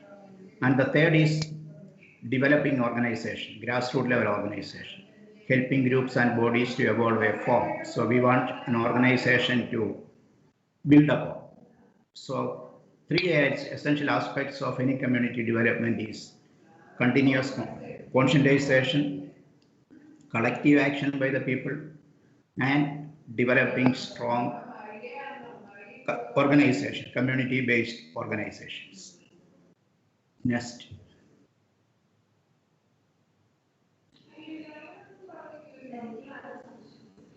So this community development or community practice is better understood as macro social work practice. And as a macro social work practice, our engagement can be at the organizational level, community level, and policy level. So community development is more concentrating only on the organization and community practice. And the challenge is that community development practitioners may enter into the domain of policy practices, creating better policies for government to implement. Next.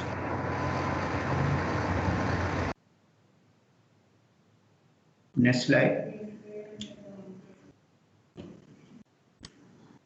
So in this context, all these models are very familiar to all of you. The earlier models by Joe Rothman of locality development, social planning, and social action. Now,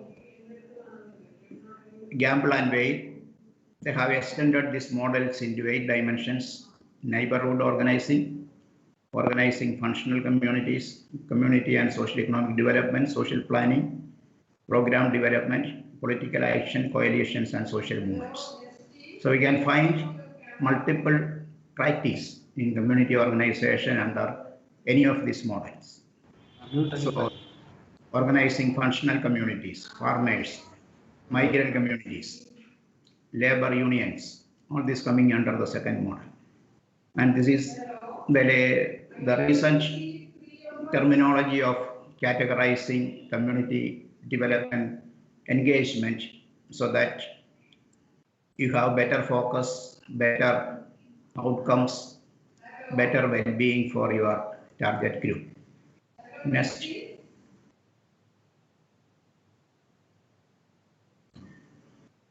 Next slide. So if you look at, say, in total, what is community development? As I said in the beginning, it consists of 3 key indicators of informal education, collective action, and organizational development, leading to the very idea of social justice, mutual aid, local networks, and communal coherence. And these are the aim, or this should be the ultimate aim of organizing communities or creating community development, so that we achieve social justice, cooperation, we have collaborative networks for better socialization, social living, and an inclusive community, communal coherence that include everybody in the community. There is nobody in the margin. Everybody is inside the circle with equity. Next.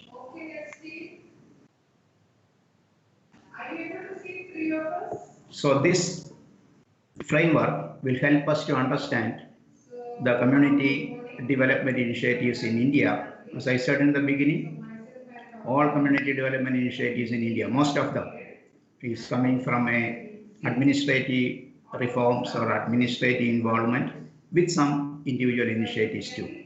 So you can put them into three phases: pre-independent area, post-independent area, and after independence. Next.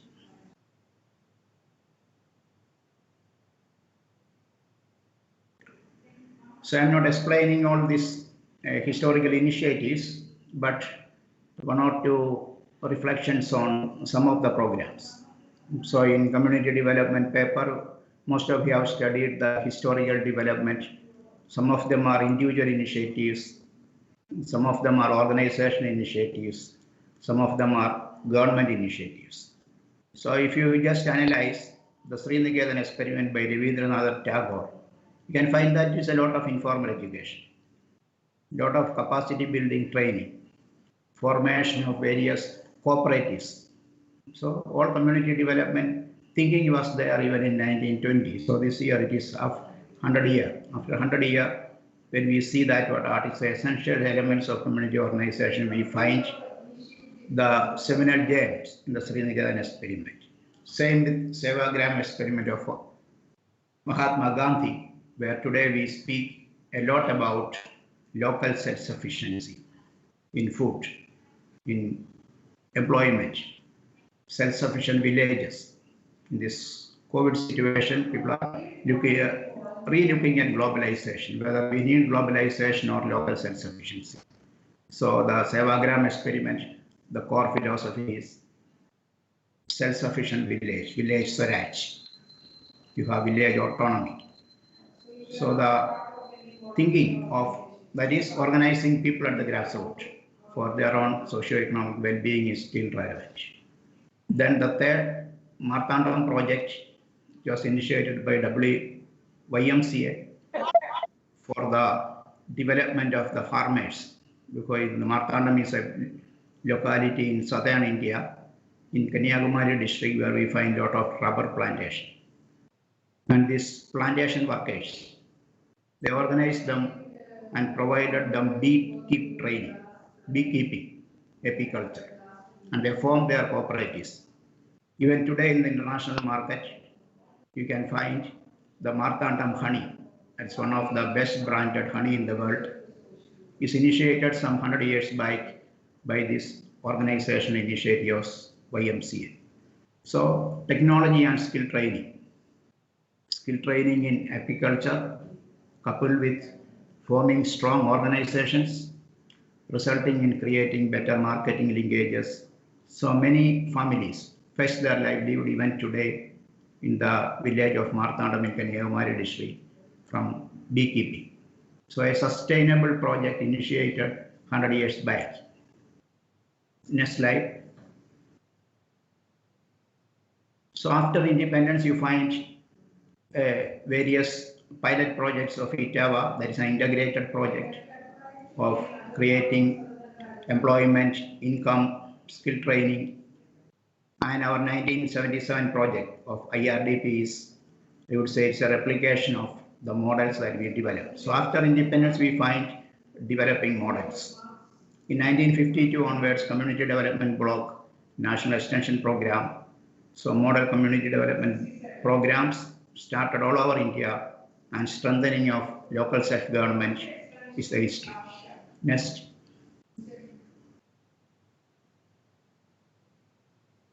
Next slide. Yeah, this one. Here, all these are government programs for rural development. So rural development is a strategy to create socio-economic development in the rural areas. And we find good number of programs happening every year. But the 1977, 78, 79 IRDP program initiated by the then Janata government, the first non-Congress government in India, is more concerned about creating development at the grassroots. And the programs initiated were economic, social, creating groups are still continuing in various forms in the subsequent years. But we find a governmental intervention. As I said in the beginning, the Indian situation, the community development is more focused from an administrative engagement. Next.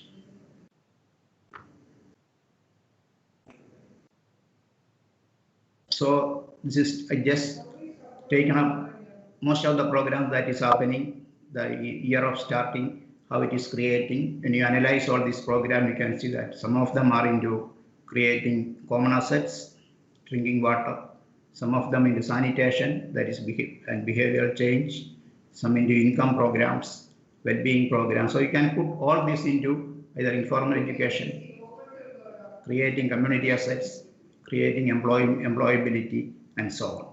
Next.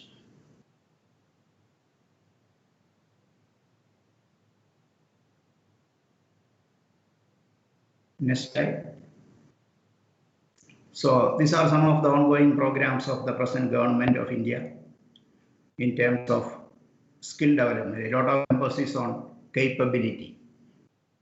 Kaushalya Yojana, NS programs under livelihood mission, skill training that is happening all over the country. So capability building for people. So if you are capable, you have skills, you have knowledge, you have competency, you'll be able to fetch a livelihood. Then other infrastructure development programs and protection for the weaker sessions and so on. Next. Next slide.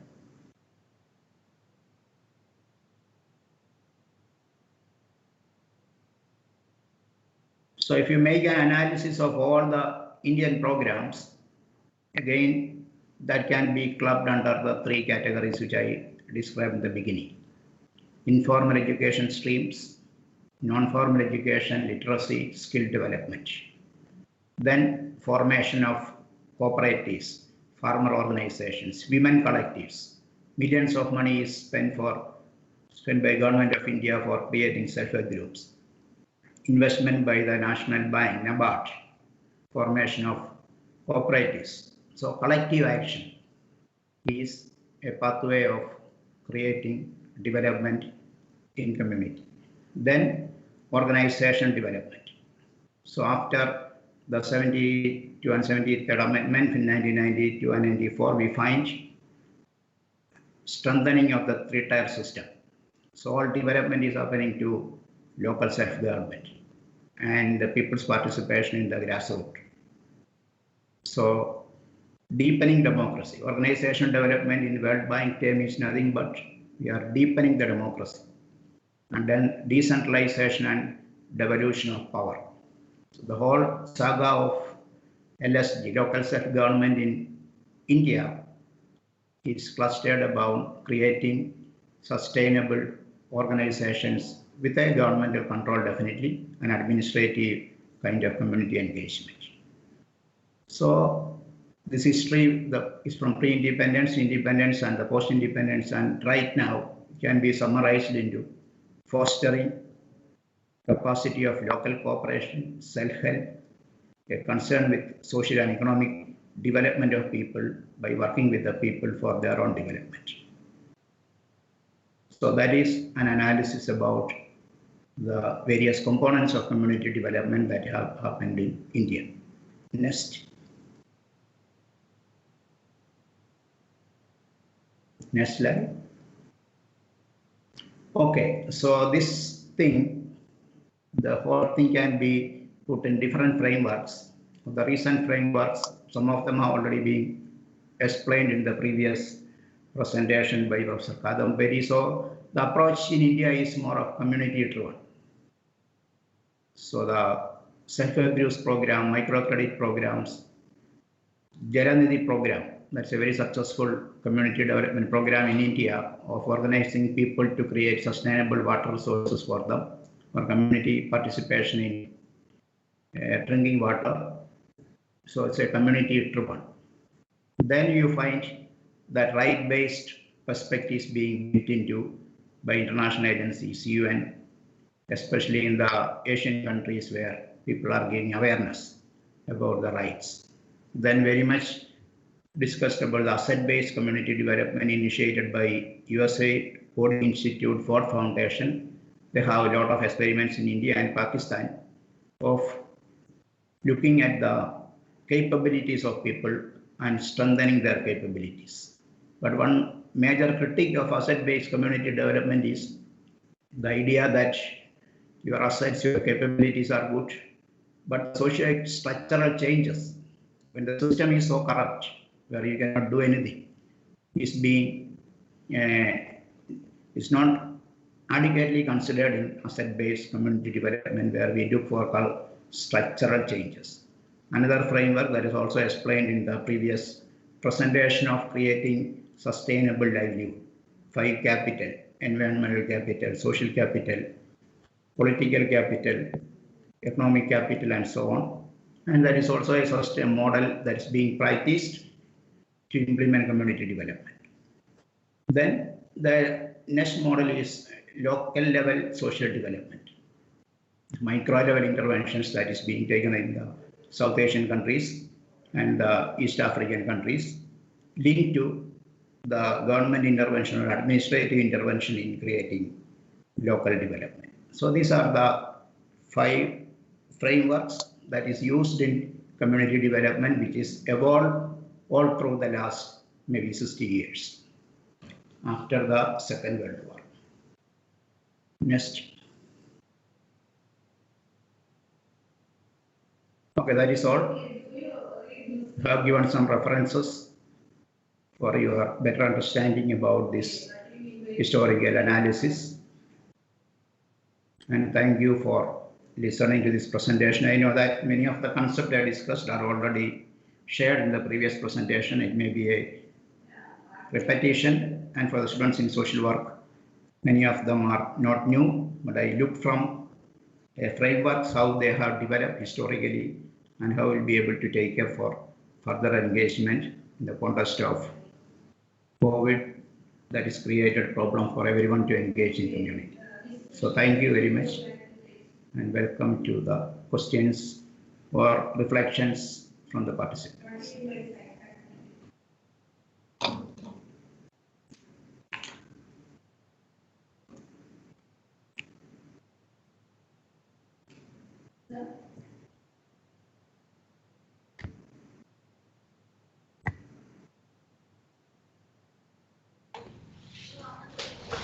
I do not think there are any questions, Father.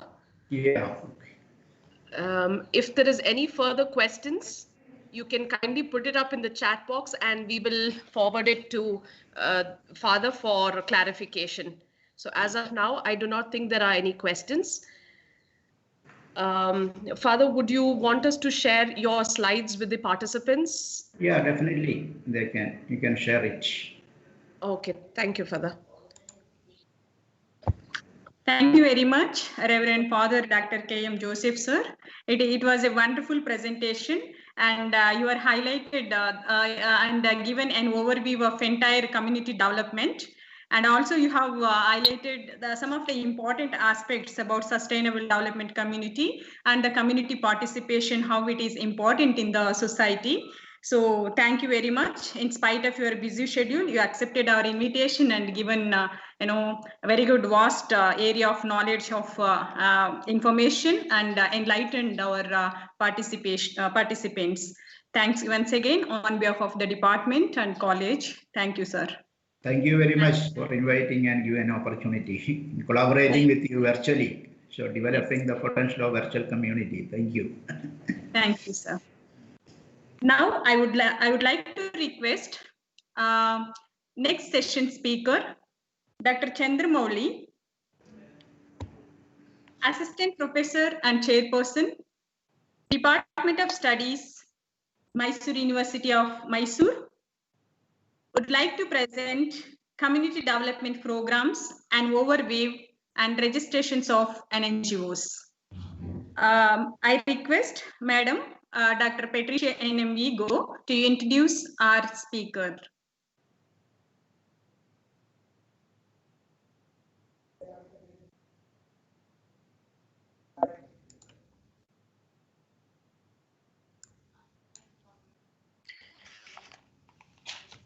It gives me joy to introduce Dr. Chandramouli. Assistant Professor and Chairman, Department of Studies in Social Work, University of Mysore, Manasa Gangotri, Mysuru, Karnataka. Dr. Chandramouli graduated in Bachelor of Arts, Criminology, Public Administration and Journalism from Maharaja's College, University of Mysore, Mysuru during 1988-1991. He secured his master's degree in social work from the University of Mysore during 91 to 93. He very recently completed his PhD from Bangalore University. In a career spanning over 23 years, he has taught numerous students and guided them in their research projects. Dr. Chandramouli continues to provide career guidance and counseling to social work trainees. He is an effective communicator with strong relations management skills and hands-on experience in networking with industries and other welfare agencies. He is a coordinator for choice-based credit system, student placement, Swayam MOOCs courses, and orientation programs. He has published several articles in reputed journals and is a member of the Board of Studies and Board of Exams of numerous reputed academic institutions. We welcome you, sir.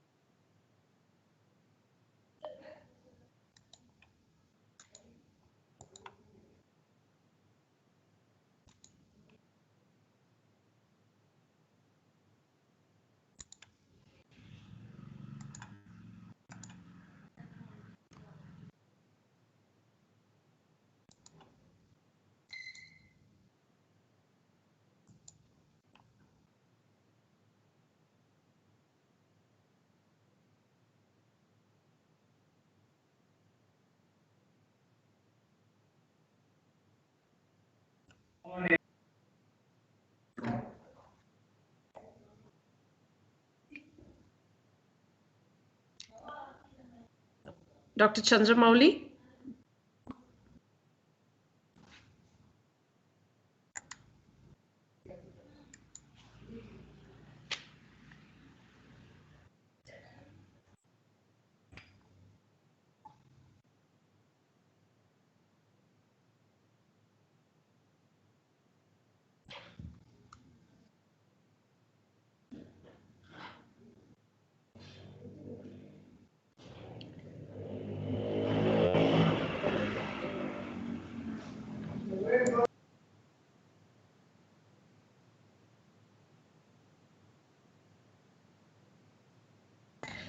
Participants, kindly hold on as we try to get connected back to the speaker.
Dear participants, we are sorry for the delay. There seems to be some network issues with the speaker. We are trying to reconnect back to him. Kindly be patient.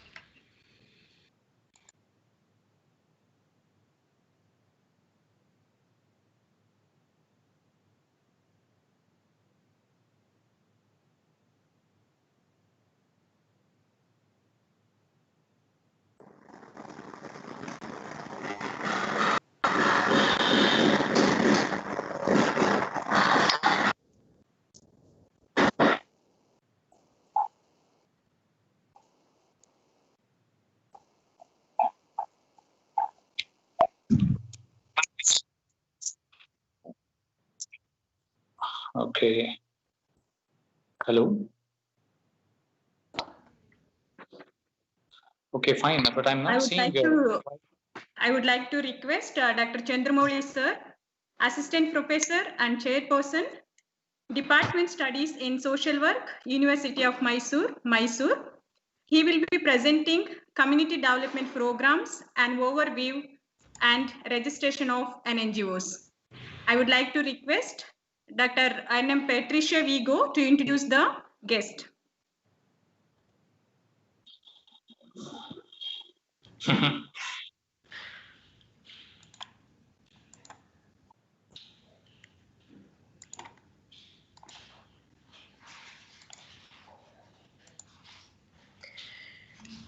Welcome back, sir.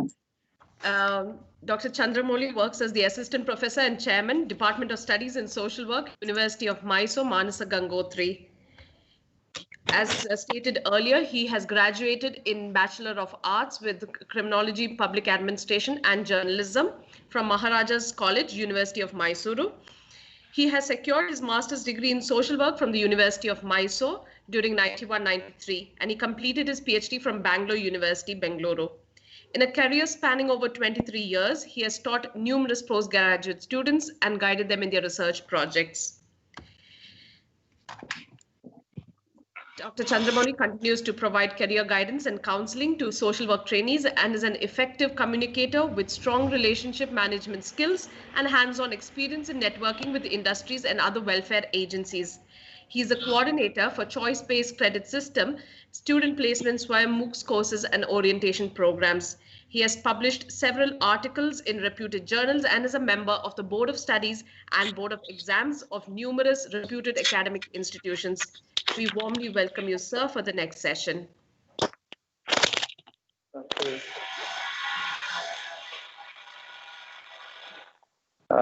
Very good morning, all the dignitaries. Can you hear me? Yes, sir, we can hear you. Okay, will you please put my slides? Yes, sir, just a minute. Okay. Sorry for the inconvenience that has been happening in between. Are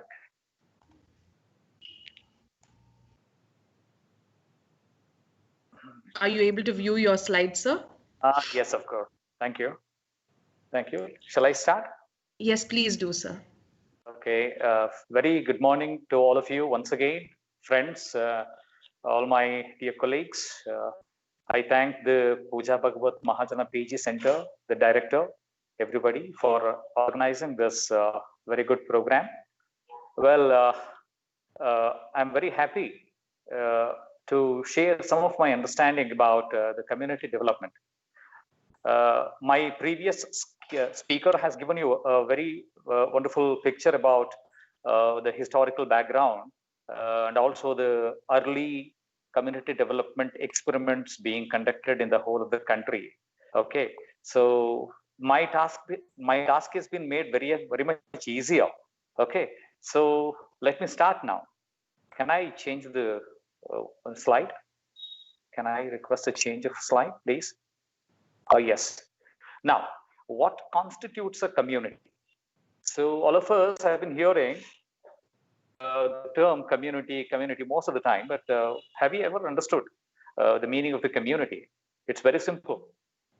A community is a group of people living in a definite geographic area with a sense of we feelings, togetherness, cooperation, and coherence. Say, for example, Mysuru is a big community. Within Mysuru, I think, there are many communities. Like, if you go to Bailkuppe, somewhere near Kushal Nagar, Tibetan people have been settled. That the settlement itself is a community. So in a community, we'll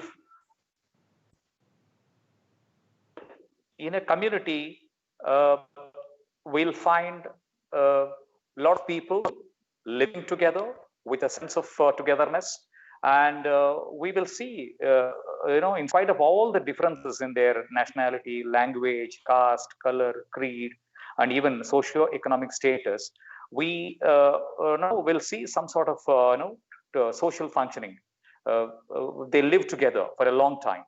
Right, next slide, please. So wherever you go, you'll find the three types of communities, right? Rural community, urban community, and tribal community. But in India, let me come back to India. We have got around 135 crores of population.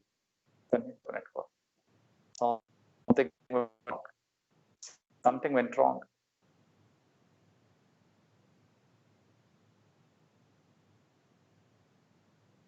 Oh. We can hear you, sir.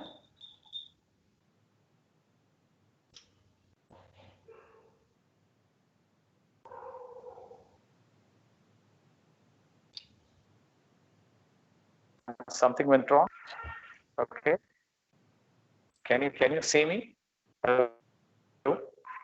Okay, things have come now. I think it's right. Okay, what's happening? Can I continue? Hello? Hello? Sir, we can hear you. You are clear. Continue? Yes, please continue. We can hear you.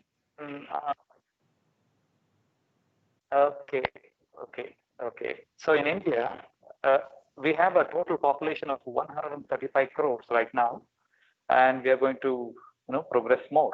So in this, we have three types of communities. That is rural community consisting of 71% of population, urban community consisting of roughly about 20% of the population, and the tribal community somewhere between 8.01 to 9%.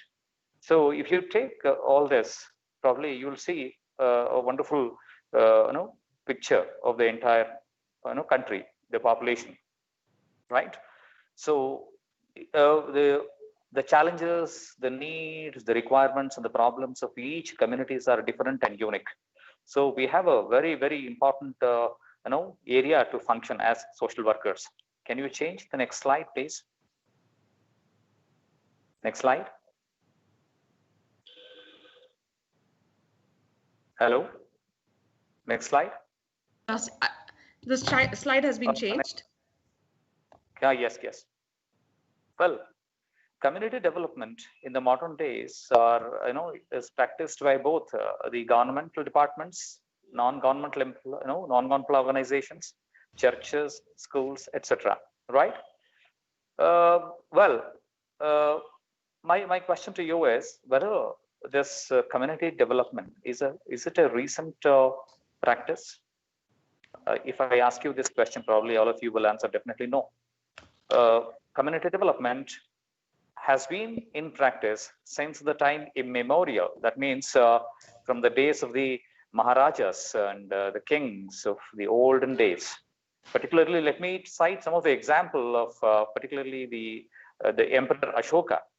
He was the one emperor who practiced all the community development programs during his reign. He started the veterinary hospital for the horses. He was the one who allowed the prisoners of war to go out of the prisons of his kingdom and go out and spend 1 or 2 days and come back to the prison again. Like that, the kings used to provide many development programs like housing, shelter, food, clothing, and they used to be protected by the external aggressors. So if you ask me, whether the community development is of recent origin, definitely I'll say no. It is there since from the time immemorial. So community development here emphasizes on basically macro level practices, which is more of inclusive. It includes everybody. It includes the common man who is living in the tribal hamlet. It includes a common man who is living in the village. It includes a man like me and you who lives in the cities. So basically, community development is a macro level practice. Next slide, please. Can I have next slide? Next slide is on, sir. Next slide is on. No, it has not yet appeared. It has not yet appeared. Not yet? Not yet. Just a minute.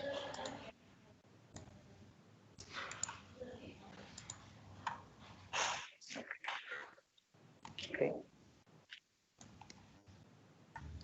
Yeah. Is it now visible? No. Okay. Now you have to put the slide which has got the point of a need for community development. I have put up the slide. It's not appearing. Anyway, I'll continue. I have papers with me here. Visible, no problem then. Okay. So what is the need for community development in India or elsewhere?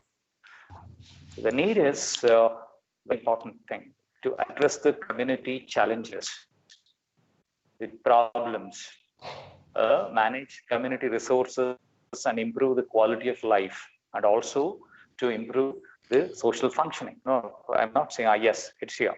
It's here now. So the need is very clear.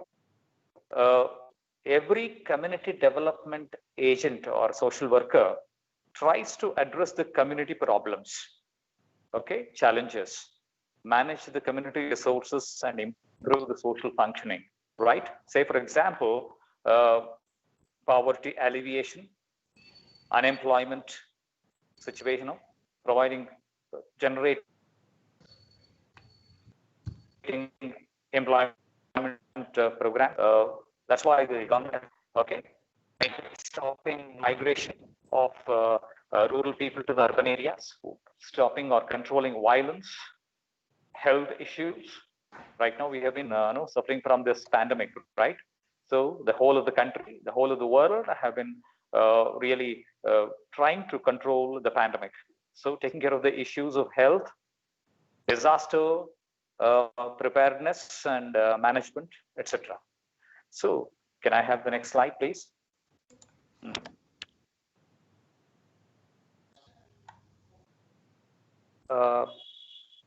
Friends, is community development? Now it is coming. Olden days. Again, you can change it now. No problem. You go ahead. This I have spoken already. Please change the slide. Okay. Is community development an easy task? Well, this is a very tricky question. It is yes as well as no. Community development will be easier when the community development worker is very well trained, who is good at analyzing and understanding the problems of the people, who really understands the dynamics of the community, and who is successful in building the rapport and get their cooperation. And community development is difficult, very difficult, when he fails to do so, when he fails to understand the dynamics, when he fails to understand get the rapport with the people, when he fails to mobilize the resources of a community. So it is both difficult as well as easy. So that's why we have been training social work students in the field of community development.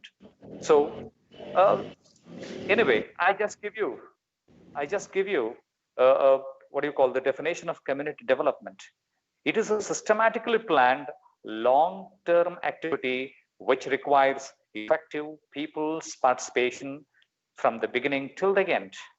Okay, so it is a systematically planned long-term activity which requires effective people's participation from the beginning till the end. And finally, we can achieve what is known as the community development. Now, what does community development involve? That is a big question. What does community development involve? It involves many series of activities like planning, coordinating, joint financing, I mean it, joint financing. These days, there is a concept called crowdfunding. So public relations, that is developing rapport, research, mobilization of resources, and initiation of the development activities. Okay, so these are some of the series of activities we will come across when we do start community development activities. Next slide, please. We'll go to the next slide. Fine. This is very important. What is important in the community cooperation and participation is the key. If you fail to get the people and their support, probably you may not be able to do any activity. Probably you will be sent outside the community. The people will throw you out. So community cooperation and participation is the key. Community organizer should exhibit a greater amount of democratic leadership while getting the cooperation and also the active participation of the people. He should be able to he should be able to practice democratic leadership. Okay, that's good. Fine. We'll go to the next slide. Next slide. Process. Can we go to the next slide? The process of community development.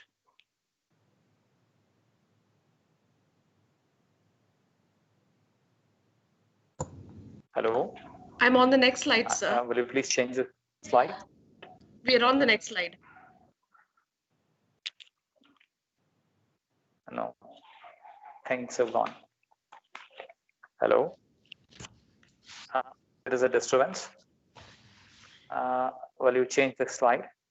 We have changed yes. it, sir. Fine. Okay. Now I'm seeing.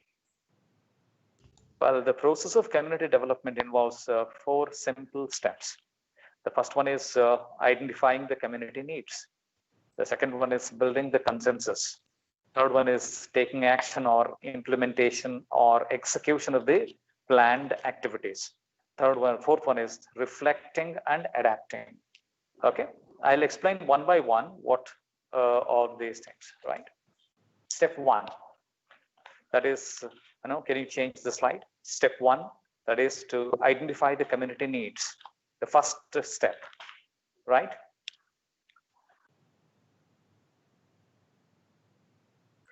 Will you please change the slide?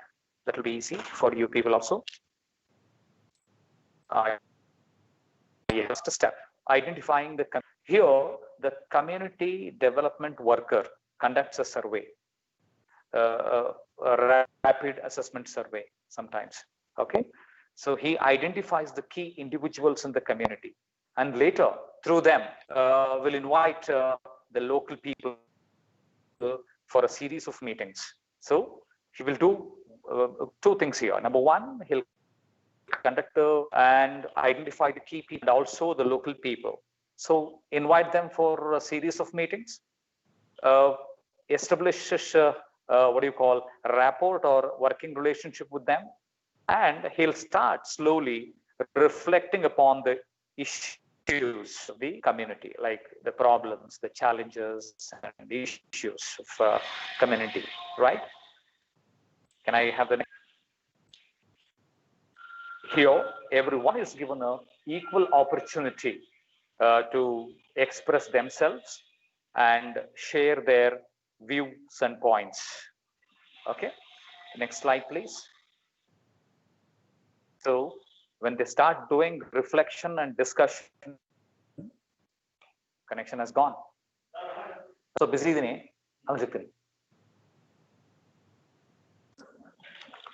no.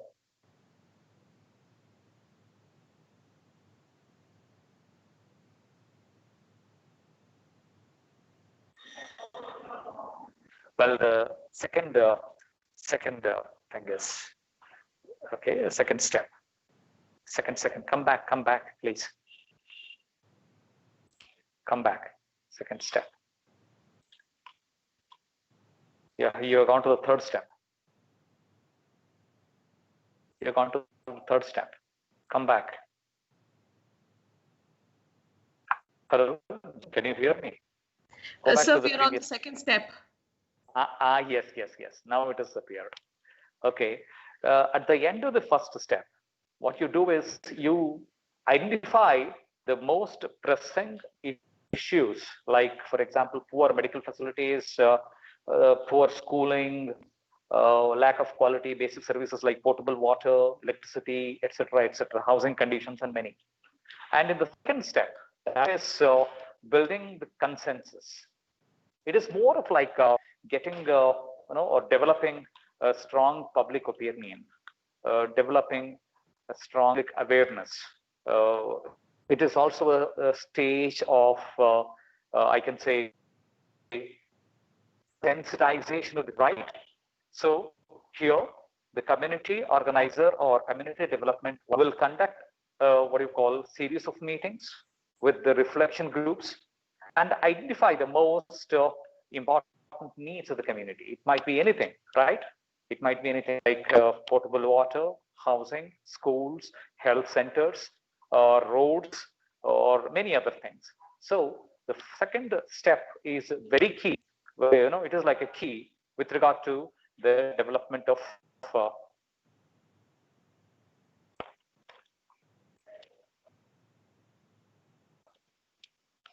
okay, here in this step, with the help of the people of the community organizer prioritizes the needs, like which should be the first one, which should be the first need to be addressed, which should be the second need, third, fourth.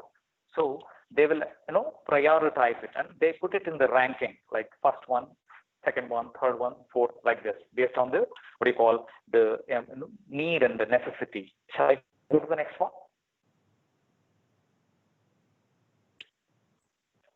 Okay.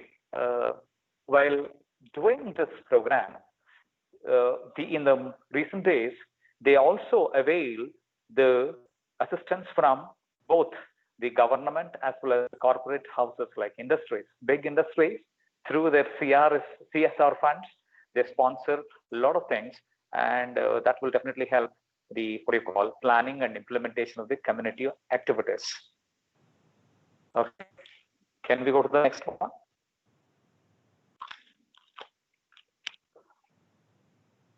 Next slide. Skills required? Third one, taking action. Third one. No, don't worry. Don't hurry also. Just go back. Third, taking action.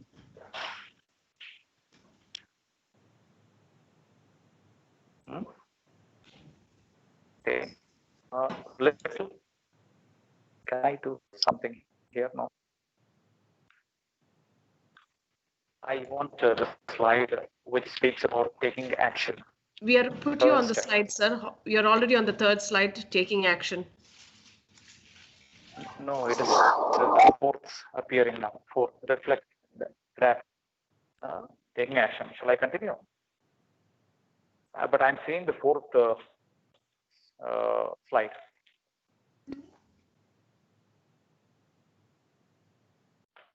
Anyway, let me continue.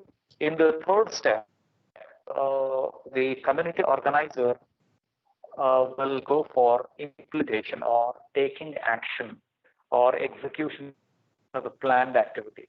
Here, what he does is forms project commissions, or he'll build he'll assign some work, like, for example, if they want to construct a health center building, they build the building, and in the meanwhile, the community organizer will contact the government department and get the connections like electricity and water connections, and he will also request the government to appoint doctors to the In the same way, for many other needs of the community, the social worker will keep on doing it. Okay. Can I go to the next slide? No, it is already here. Let me reflect and adapt. The fourth step is nothing but the process of evaluation. Well, after the implementation of the community work programs, after when the people start enjoying the benefits of all the activities carried out by them jointly, it is the stage of conducting a relook, or I can say evaluating how far we have achieved the goals of our community, identifying the level of achievement, trying to modify the plan if necessary. In case if the progress is satisfying, the social worker or the community organizer will invite the public, or what I say, the reflection groups once again, along with the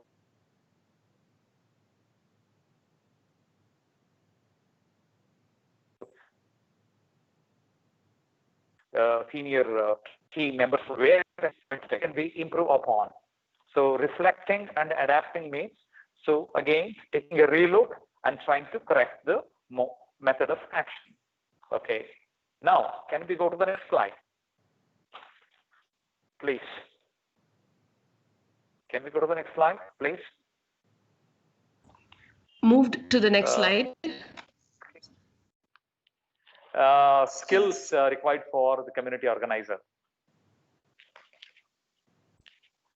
Skills. We are already on the next slide, sir. There is a slight time delay for you. Yes, thank you. Thank you so much. Well, the skills are very simple. Not exhaustive. I've just made a note of 8 to 9 skills here. Let me explain one by one. The first one is communication skills. He or she should have very active listening and public speaking abilities, observation skill. Gone.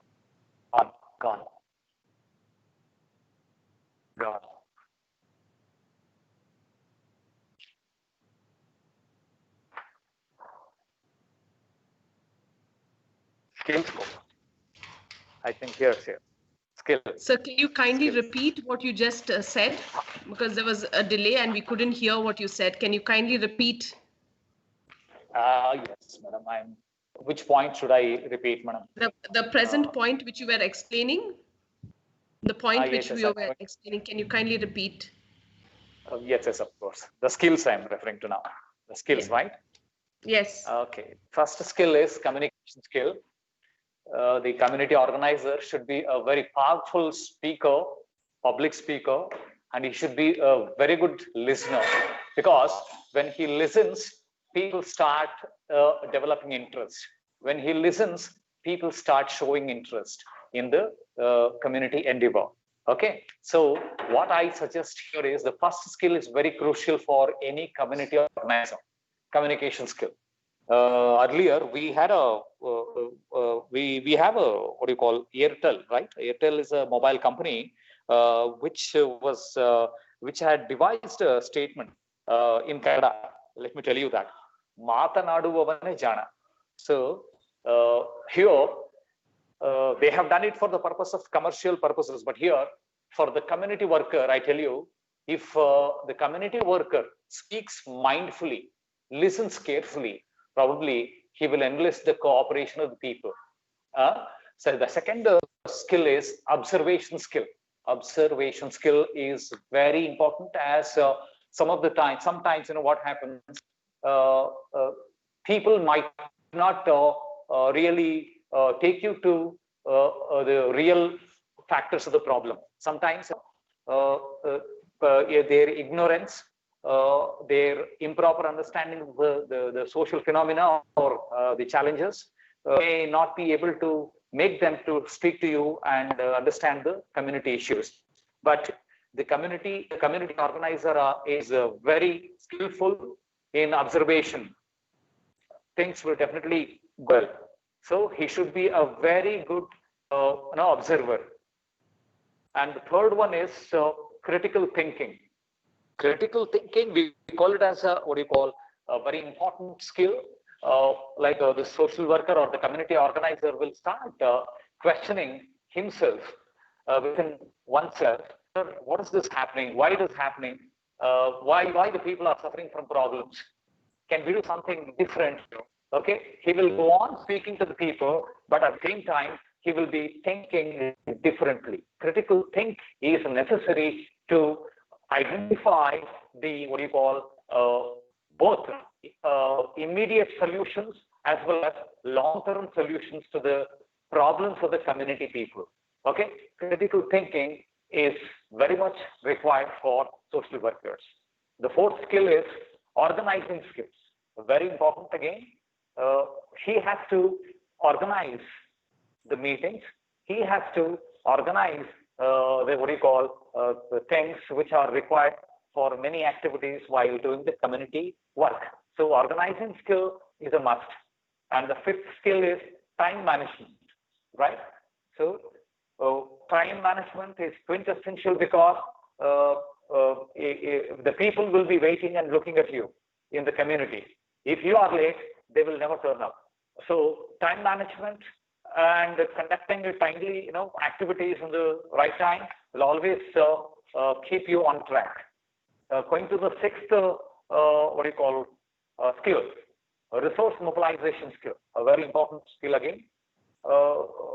As a social worker or community organizer, we will be aware of various types of resources, including people, the local resources, money, material. So he has to or she has to know how to mobilize the resources which is required for the implementation of the community development programs, right? It might be corresponding with the government and getting the approval from the departments.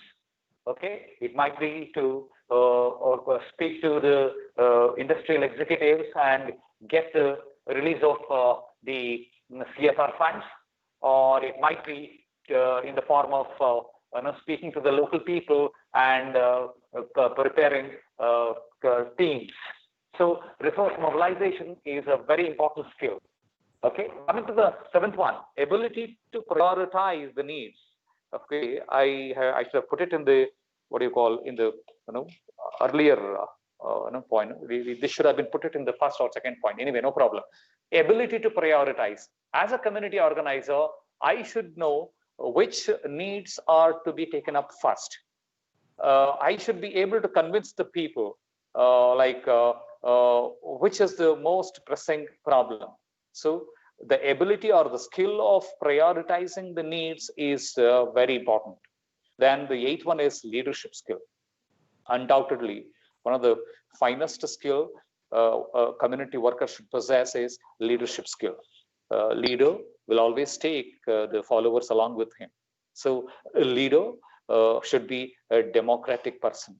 A leader should allow the followers as well as the community members to participate in the community development activities actively from starting till the end. So finally, a very important skill is the evaluation skill. Evaluation, as I said, it also can be called as reflection. At the end, we have to do evaluation. To what extent we all have achieved the progress. Okay, so these are some of the skills that require to be practiced by the community organizer. Can we go to the next slide? Areas of community development. Can we go to the next slide? I think your people have not moved. Areas of community development. Anyway, Okay, fine. Okay. The areas of community development include many.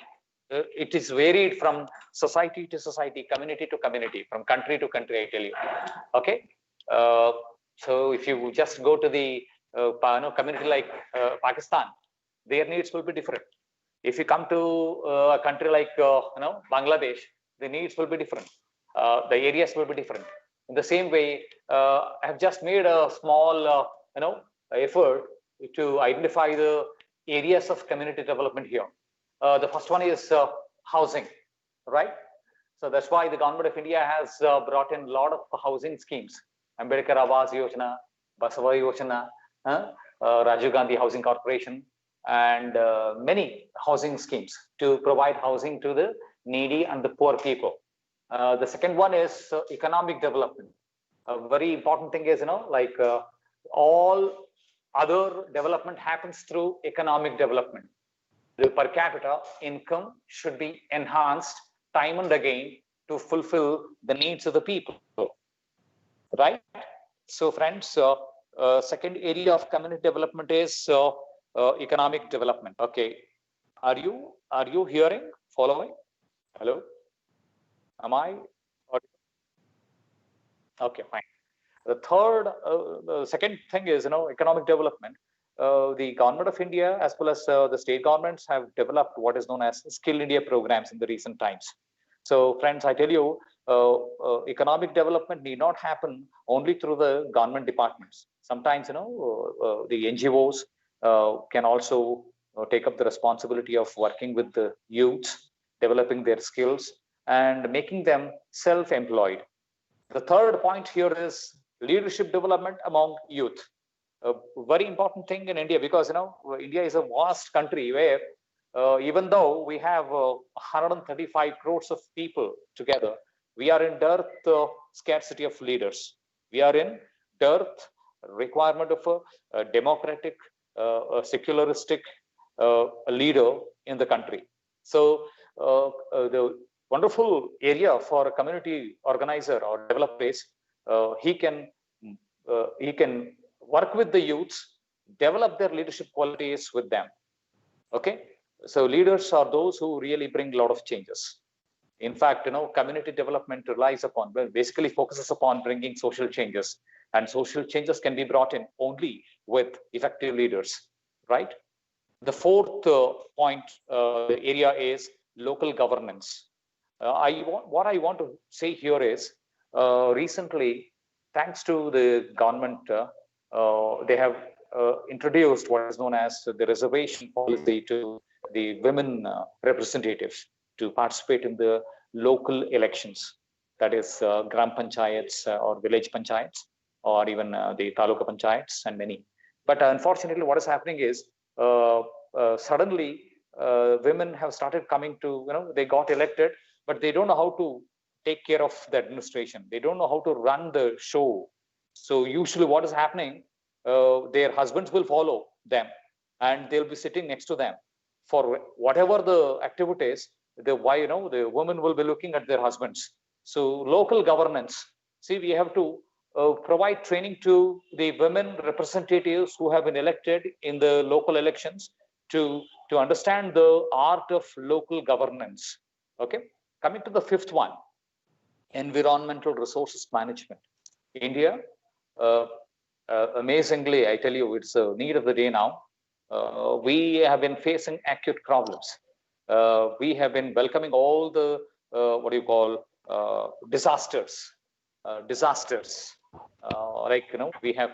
have COVID-19 right now. The same way, we have many other disasters to follow, right? So it might be due to climate change. It might be due to the scarcity of water.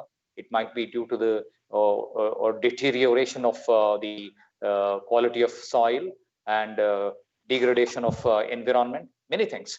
What I want to tell you, friends, here is we have to know and master the art and science of managing the environmental resources in a sustainable way. I'll repeat this. We have to know and master the art and science of managing the environmental resources in a very sustainable way, right?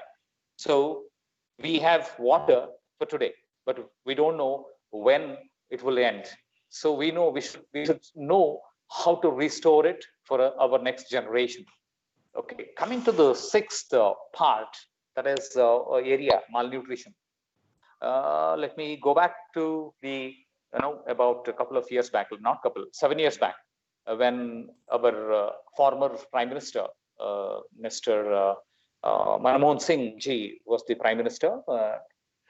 Once it was announced in the newspaper, like India's 56.6% of children are suffering from malnutrition.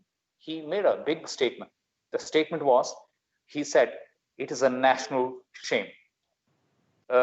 Friends, malnutrition hinders everything. Why? Because today's children are today's human resources. Today's children are our today's as well as tomorrow's resources, nation builders. If we don't take them properly, if we don't feed them properly and make them strong, how can we win medals in the Olympic Games? How can we participate in the bigger competitions, right? So India is a big country where malnutrition is a very important area where social workers can work at the grassroots level. The seventh point is education and empowerment. Truly a very important area where Indians, particularly in India, majority of the people are living in the rural areas as well as in the rural hamlets. Most of them are deprived of quality education. So what I emphasize here is education and empowerment should happen together to all the people. The future national development depends upon the effective implementation of educational programs and also leading to the empowerment of all people. It might be children, women, men, okay? Education plays a significant role and it is a very important area of community development. Going to the next one, that is health services, very important. I don't have to explain that, right? So friends, I'm going to the next one. Job prospects. Are you hearing? Job prospects. Yes, sir, we are on job prospects.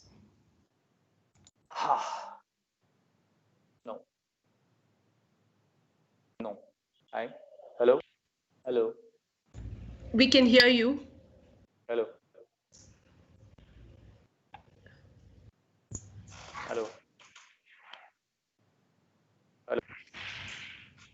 Areas of community development. Then go to the next one. Job prospects. Go to the next. Yes. Okay. Friends, I tell you.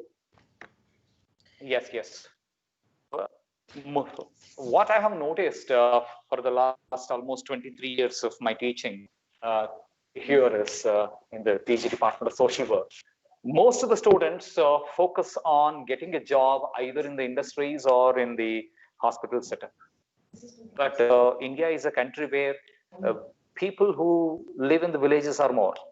Gandhiji has once said, India lives in villages. Are you hearing? Is it clear? Is it clear?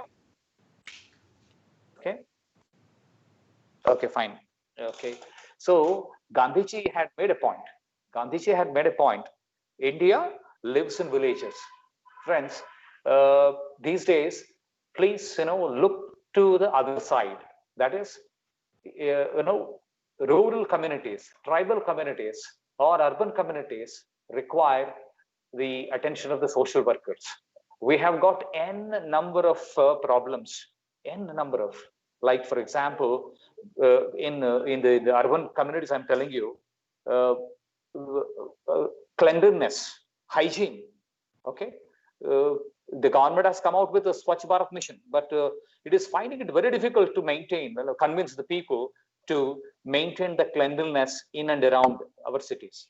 It is ridiculous to see some of the streets filled with garbage and dust, dirt, everything. So friends, I'm just giving you a small example. Social workers or the community developers have got a significant role to play in the community development, particularly in the urban communities, particularly in the rural communities, and even in the tribal community. So he can take up the jobs in the government departments like Panchayat Development Officer. He can also work like a Child Development Project Officer. He can also work like ACDPO and many other. Apart from that, in the NGO sector, he can find sea of opportunities. Sea means samudra. The opportunities are like ocean.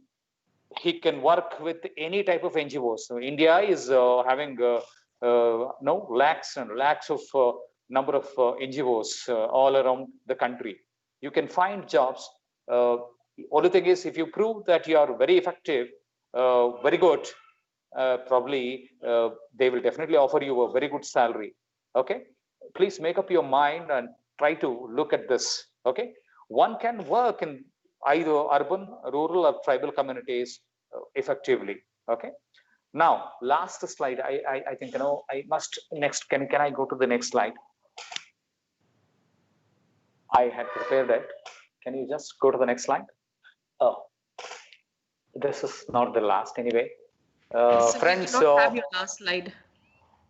No, it's okay. It's okay. Let me. I have the slide in the mind. Okay. So the last slide is there in my mind. I tell you. Well, come on. Who wants to be the next Abdul Kalam, the former scientist? And are you listening? Are you listening? Are you listening? Is that audible? Yes, sir. You're audible. Who amongst you are ready to become the next Abdul Kalam?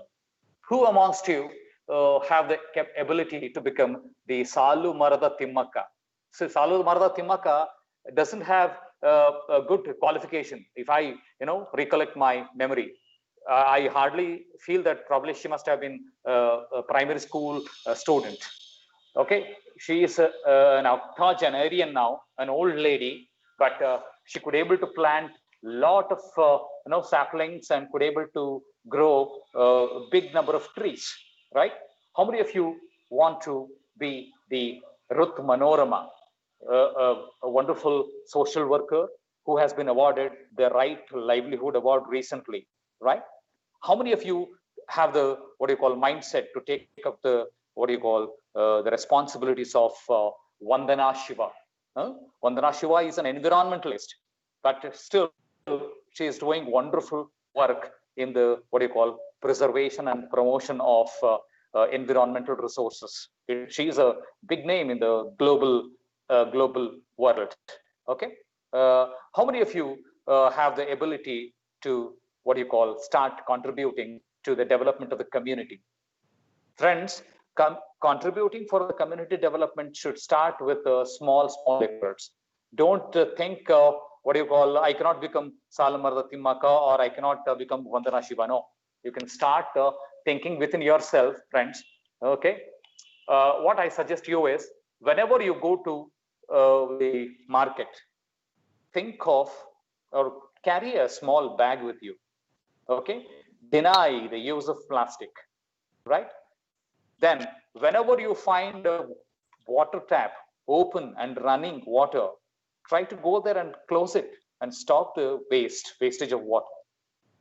So start developing the abilities of doing such small things at the community level, right? We can able to bring a lot of changes at later stages, right? So with this, I thank you all for listening my very disturbing I tell you, I don't know how far I could able to reach you, but I thank you one and all for being with me, and I can expect questions from your side. Thank you so much.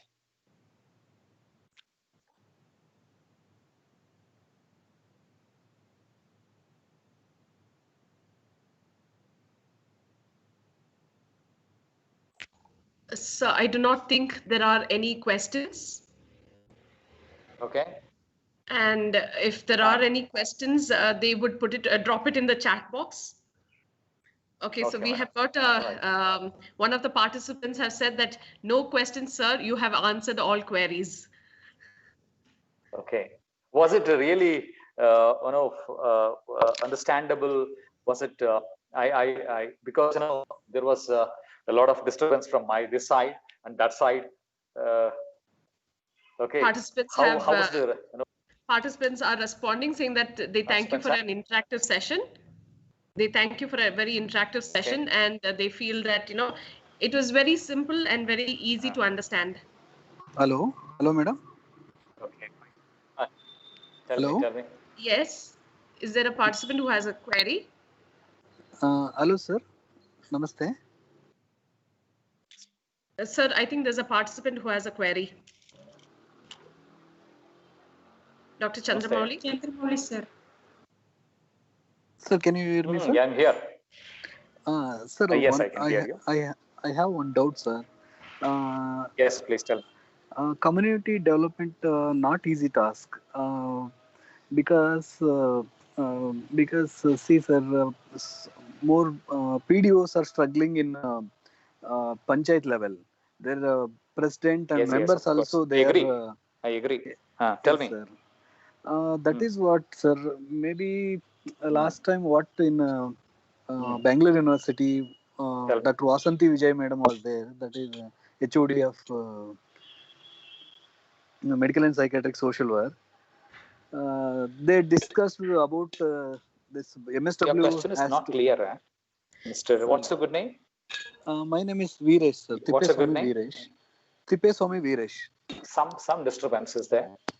Hello. Oh yes. She was my guru. Yes, sir. Actually, many PDOs are struggling, sir. Great lady. Sir. Some disturbance. Mr. Tippeswamy, can you kindly type in your question in the chat box? Okay, ma'am. She's British group. Okay.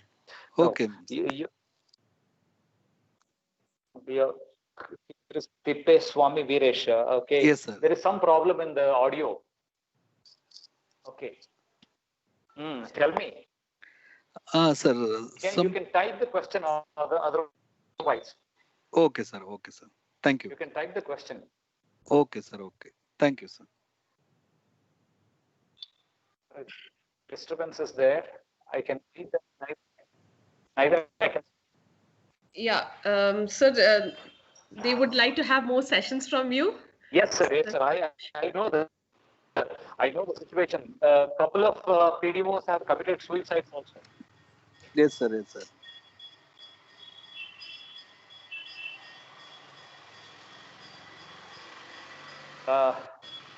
Tippeswamy, I can see your face now. Yeah. Okay. A very good question, actually. Yes, sir. It is very clear that many PDOs are finding it very difficult to manage the activities of the panchayat officer's role. Lot of pressure. I know. Many have, a couple of my students have left the job, and many have committed, suicides. Yes, okay, sir. Lot of pressure. But the thing is, as a social work teacher, and also as a a man of learning, I can tell you, we should try to convince the people. And try to have a meeting with them. Maintaining transparency is the key. Yes, sir. Well, there are something like, being honest, being transparent in the day-to-day activities, and trying to be, focused on our activities, duties. Definitely, we can overcome. Okay, I know. It's very tough. PDO's job is very tough. Really, right? Sir. Actually, we should go at Are you working as a PDO? No, sir. I'm working transplant coordinator, sir. In that is Jeeva Sarthaka, the organ transplant department, sir. Oh. in a different area, right? Yes, sir. Right. There is a kidney, liver, heart. Okay. Patricia madam is our Okay. senior. Very nice question. Yes, Wonderful. sir. Yes, Nice sir. meeting you. Thank you, sir. Thank you, sir. You should be good at convincing people. Yes, sir. Yes, sir. Actually, sir, members is doing lot of uh, giving trouble to PDOs, sir. But they never Yes, of understand, course. and they are not well educated, sir. They completed in village True. area. That is the There is problem. That that is the is problem. yes, sir. Yes, sir. PDOs are, they are well educated. They go with Yes, MSW, MCOM, many degrees. But these yes, sir. people, they are not Excuse me, educated. sir. That's the difference Hmm. between. That's Sir, why can they we, are facing problems. Okay, sir. Tell me, yeah, can we, madam. sir, any other further questions can be directed to you since the next speaker is already waiting. Oh my God. Okay. I Okay, just say bye. okay. Thank Okay. you, madam. Thank Thank you, you, sir. Thank you so much. Thank you, sir. Thank you. Thank you, Dr. Chandramouli, sir, for your insightful presentation on community development programs. You have highlighted not only community development programs, you have also highlighted skills of the community organizer, process of community organization, and areas of community development and job perspectives. And also you have called for the future buddy community development workers. It was a wonderful presentation, sir. Thank you very much on behalf of our college, and we wholeheartedly thank you very much once again, sir. Thank you so much, ma'am. Thank you, all of you.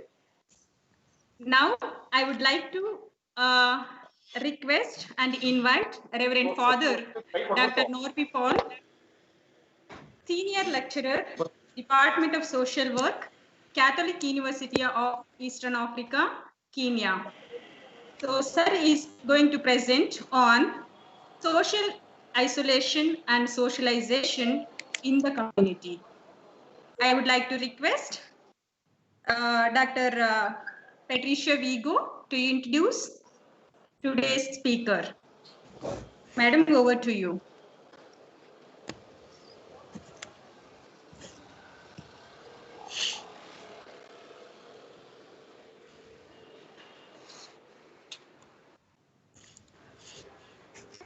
I heartily welcome Reverend Father Dr. Norby Paul, Senior Lecturer and Research Supervisor, Coordinator for the Masters and Doctoral Programs in Social Work, the Catholic University of Eastern Africa, Nairobi, Kenya.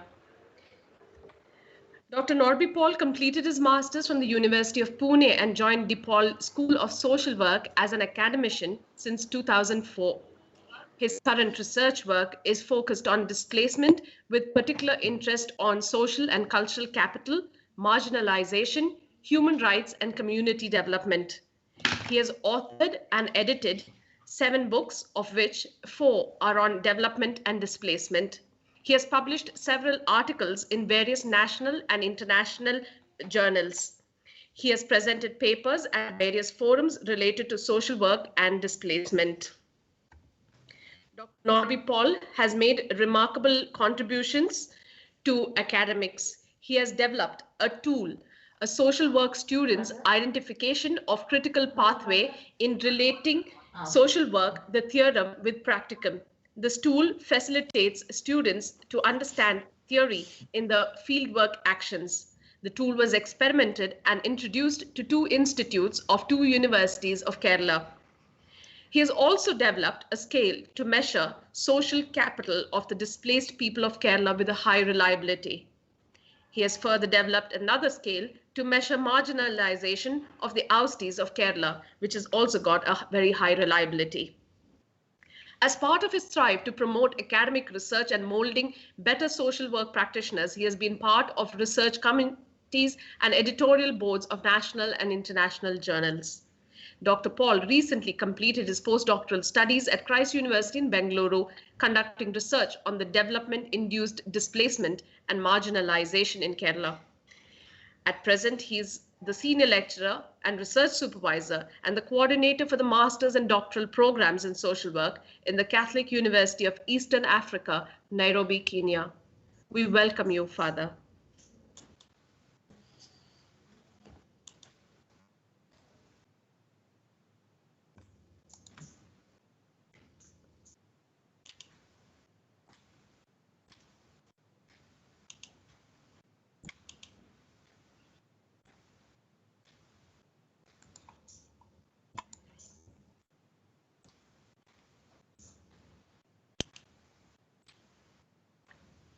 Hello. Father, you can, yes, we can hear you, and you can kindly start sharing your presentation. Shall I upload my presentation? Yes, please do. Okay, just 1 minute and give me. I'm audible, am I right? Yes, you're clear. Okay. Is it clear now? Can you see the slide? We can see your slide. We would request you to kindly put it on a slideshow. Yeah, I'm trying to do it. Is it okay? Yes. Okay. Shall I start? Yes, please. Thank you. Thank you very much for inviting me to interact with you people and suggest, share some of my reflections from my end. Being a social worker and a person who, as all of you are undergoing, the COVID challenges, I thought we should discuss about what should be our perspective towards the practice of community organization when we are forced to have social isolation or social distancing, which is almost challenged to have another concept called the socialization.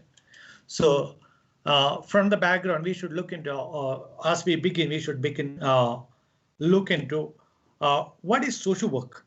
Social work, a practicing profession. This is what exactly we need to understand. This is IFSW. SW has defined it like this. It's a social work is a practicing profession having values of social service, social justice, dignity, a world, human relationship, integrity, and competency. All these values are underpinning the social work practicing profession. And also we are also trying through the social work practice, we are striving for equity and justice, human rights practice, and sustainable development. If this is the thing that we are looking for, and as a practicing profession, we need to look into our social work methods, how this social work can be practiced within the methods. And now we will be discussing about around the community organization. Now, I don't want to share much on this because previous speakers like Dr. Kandamari, Father Joseph, and the previous speaker also has said the same, has set the stage for the next coming discussion. And now, community organization. In the community organization, as we look into it, just look into it, is a process to create self-reliant communities. How it's possible? How can we make a self-reliant communities? Is possible by organizing the community for creating community consciousness. This basically we have to look at it when we are living in the community. We have to have look from the individual perspective and collective perspective. And community organization is primarily focusing on building up collective consciousness, the collectivism that has to build up. So that means it should lead the community into the collective consciousness and then build up a collaborative and cooperative attitude. The collective consciousness is to have something as their own with a participatory and collaborative approach. What is their aim? What they want to solve it, what they want to achieve, they do it by community organizing. This is just introduction to the community organization. It's a process. And now, what is socialization? Socialization, we all know it's how man being from the child to the end of his life, being initiated to the community. We all know that man lives in the community, and it's said that man is a social animal. That means every individual is initiated into the community. And so this this socialization process starts from the childhood onwards, and this socialization is a learning process that enables the learner to perform based on the roles and process by which individuals acquire the already existing culture of groups they come into. That means the person is inducted, a person is inducted to the culture, how to follow the precepts, how to follow the norms, how to follow the values, how to follow the culture of the society. That's a socialization process. Thereby, he becomes part of the society. When he becomes the part of the society, he is being gradually inducted and full-fledged member of the society. Socialization process, it says that there are different levels or different types of socialization happens, like primary level, secondary level, developmental and anticipatory and re-socialization. And when we are looking at these things, there are certain agents. This initiates. It initiates certain agents. These agents are doing, they are directing the human behavior towards a community life. So these are some of the agents that work for it. You see, looking into it, right from you start from the family, then you have the peer as the child grows, and you have the religion that sets the values like love others or a religious perspective, and the government that comes with the rules and regulations, and media that makes you communicating, informing you people, and the area that you work, what are your roles and what is the employment patterns and what is the money that okay. And also some ethnic background that is also more important. If I am looking from African perspective, this ethnic background is also much more important, because your tribe, your integration, your ability matters a lot, and that is inducted from the values, inducted into the values and belief systems and customs. And you have also social groups and schools that initiate. So these agents brings you the socialization process. And from there, you move to what is social isolation. Social isolation is the way that you are absent. You are absent. You have absence of social contact that lead sometimes to loneliness. It is a way of being cut off from the normal social network. Man being a community, and that's a social network that happens, and this triggered to the factors like this is what it prevents you from the mobility. Sometimes you don't have the employment opportunities, and also you will have to face, due to this, you may have to face health issues.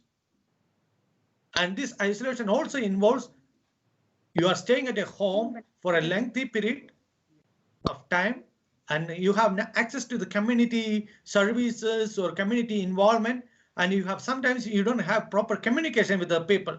You are cut off from the mainstream of the society. You are in another way, you are marginalized. You don't have access to the mainstream. And now from the isolation, it comes to the social distancing. Social distancing, we are very much aware of it because the COVID-19. COVID-19 is speaking about that you avoid the face-to-face interaction with others. That you can reduce the spread of coronavirus 2019, that is COVID-19. So you try to keep a distancing, and you keep a distancing from yourself and from others, even if it's inside a home or outside a home. It's a precautionary measure, but at the same time, think about it. You are distant. Man being a social animal, and socialization is the process that we need to have it. But at the same time, this socialization process is being curtailed. The COVID-19. So the question comes in. The social method of within the social work, the method of community organization is speaking about bringing the community together. And when you are facing this COVID-19, you have social isolation sometimes speaks about it, and social distancing speaking about it, which is against the human nature. But it affects the human community. how does it is being affected? So this has to be looked into it. And when we are looking at this, remember, this is also why you need to have your community organization. Integration of the community, and what is our aim? What the social work also aims at? Social work aims at the development of human beings and development of 4 capital: social, economic, human, and physical capital. And Father Joseph has already spoke about the social capital. Robert Putnam has readily spoke about it, bridging and building capitals.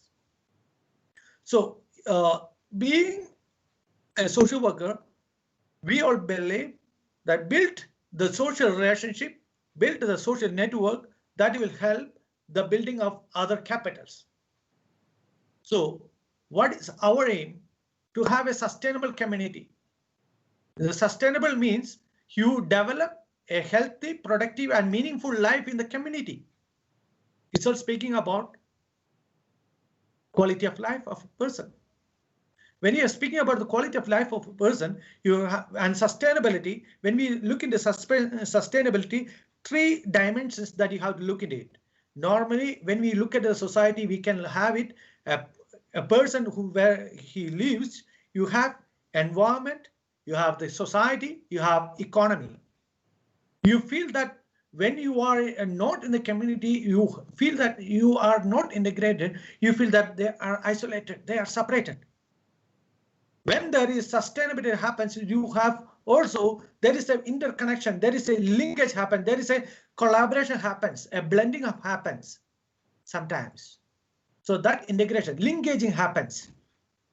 But when you look for it, integrated social development, you have to see that economy is just part of the human living where man lives. And man, the economy and society is part of is integrated in the concentric circle of environment. So the quality of life is integrated and sustained when we develop the capitals. So sustainable development is our aim, and developing the social socialization when you are through the community organization, when you are challenged with now due to the COVID-19. So what is possible now for us? No. Now question comes in, is it COVID-19, a pandemic, creating havoc to human living? That's a question.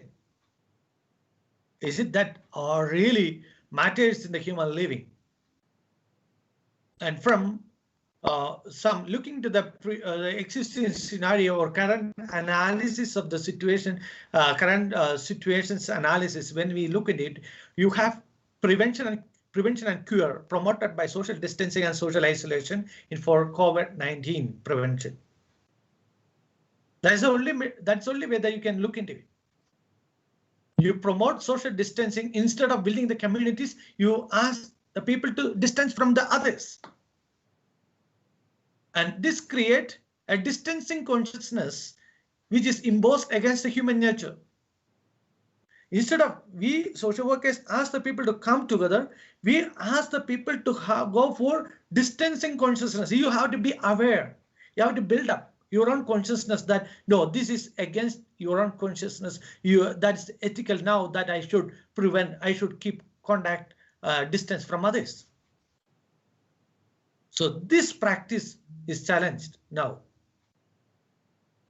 Are we challenged really on this? That's what you have to look into it. We are challenged in terms of the social work practice.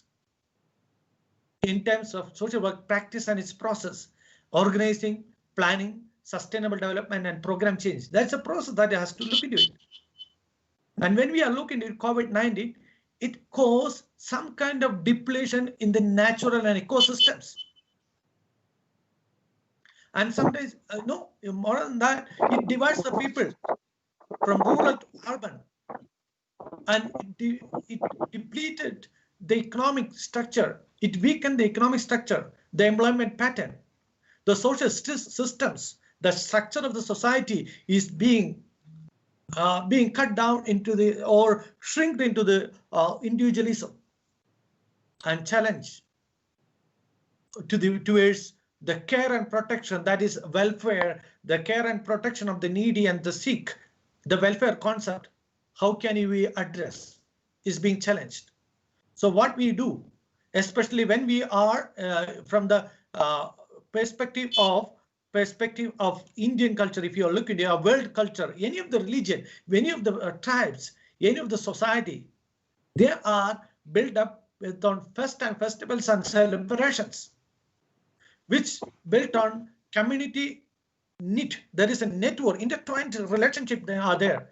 There is the closeness of the community, and where there is sharing happens, the neighborhood relationship that we try to build up in the community organization. So is it challenged? So challenging happens from this perspective. So when we have challenge because of this perspective, we are also challenged as a social worker, as a community organizer, with regard to the rehabilitating the migrants, the expatriates problem, the interstate migrants, the economic issues, the unemployment, the poor salary patterns. And it matters our social relationship. It creates mental health issue. That's a micro issue that sometimes individuals, and how you, some of us are urged to work from home. How you balance your work-life balancing, how you maintain it, your family relationship. When you are as a faculty member, as a social worker, you have the family, the children who are supposed to be in their schools, in that time, and now under your career, you have to look into it. They're learning. You have to take A to Z. So this is challenge. And another concern is that we are challenged with the healthcare awareness. How the people can care about this situation, and how the social worker as a community organizer, how can you relieve the anxiety of the community? How can you bring a safe environment? Safe environment, friendly production of the materials, the self-reliance, and people who are bereaved and burial issues are there happening. Is it a community issues? How can we remove the rural-urban divide sometimes? Public health issues. And more than that, there is something called we need to care the sick. Due to the COVID-19, some of the diseases, some of the people who are infected of this disease are not able to, other diseases are not able to be taken care of properly. The treatment patterns are changing. How the social workers can look in, address these issues through the community organization. So now, from this background, we have to look into it. Are we challenged to practice the professional social work and the community organization as its method? Yes. And we are challenged to bring out some kind of alternatives. What kind of alternative we can bring in? An alternative for the physical distancing instead of physical distancing is to have virtual closeness. That's what we are doing right now. Both academicians and practitioners, we are bringing the online. So can we bring some kind of promote application of virtual community organizing method? It's a challenge. Can we bring in virtual community organizing method instead of physical? Community organization is possible when social work facilitates, and this is possible. This is possible when social worker as a community organizer are looking to the facilitator's role through promotion of the volunteerism among the people.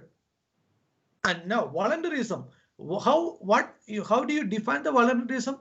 Is a self-initiative, comes in, self-motivated. So now it is depending on rooted and values.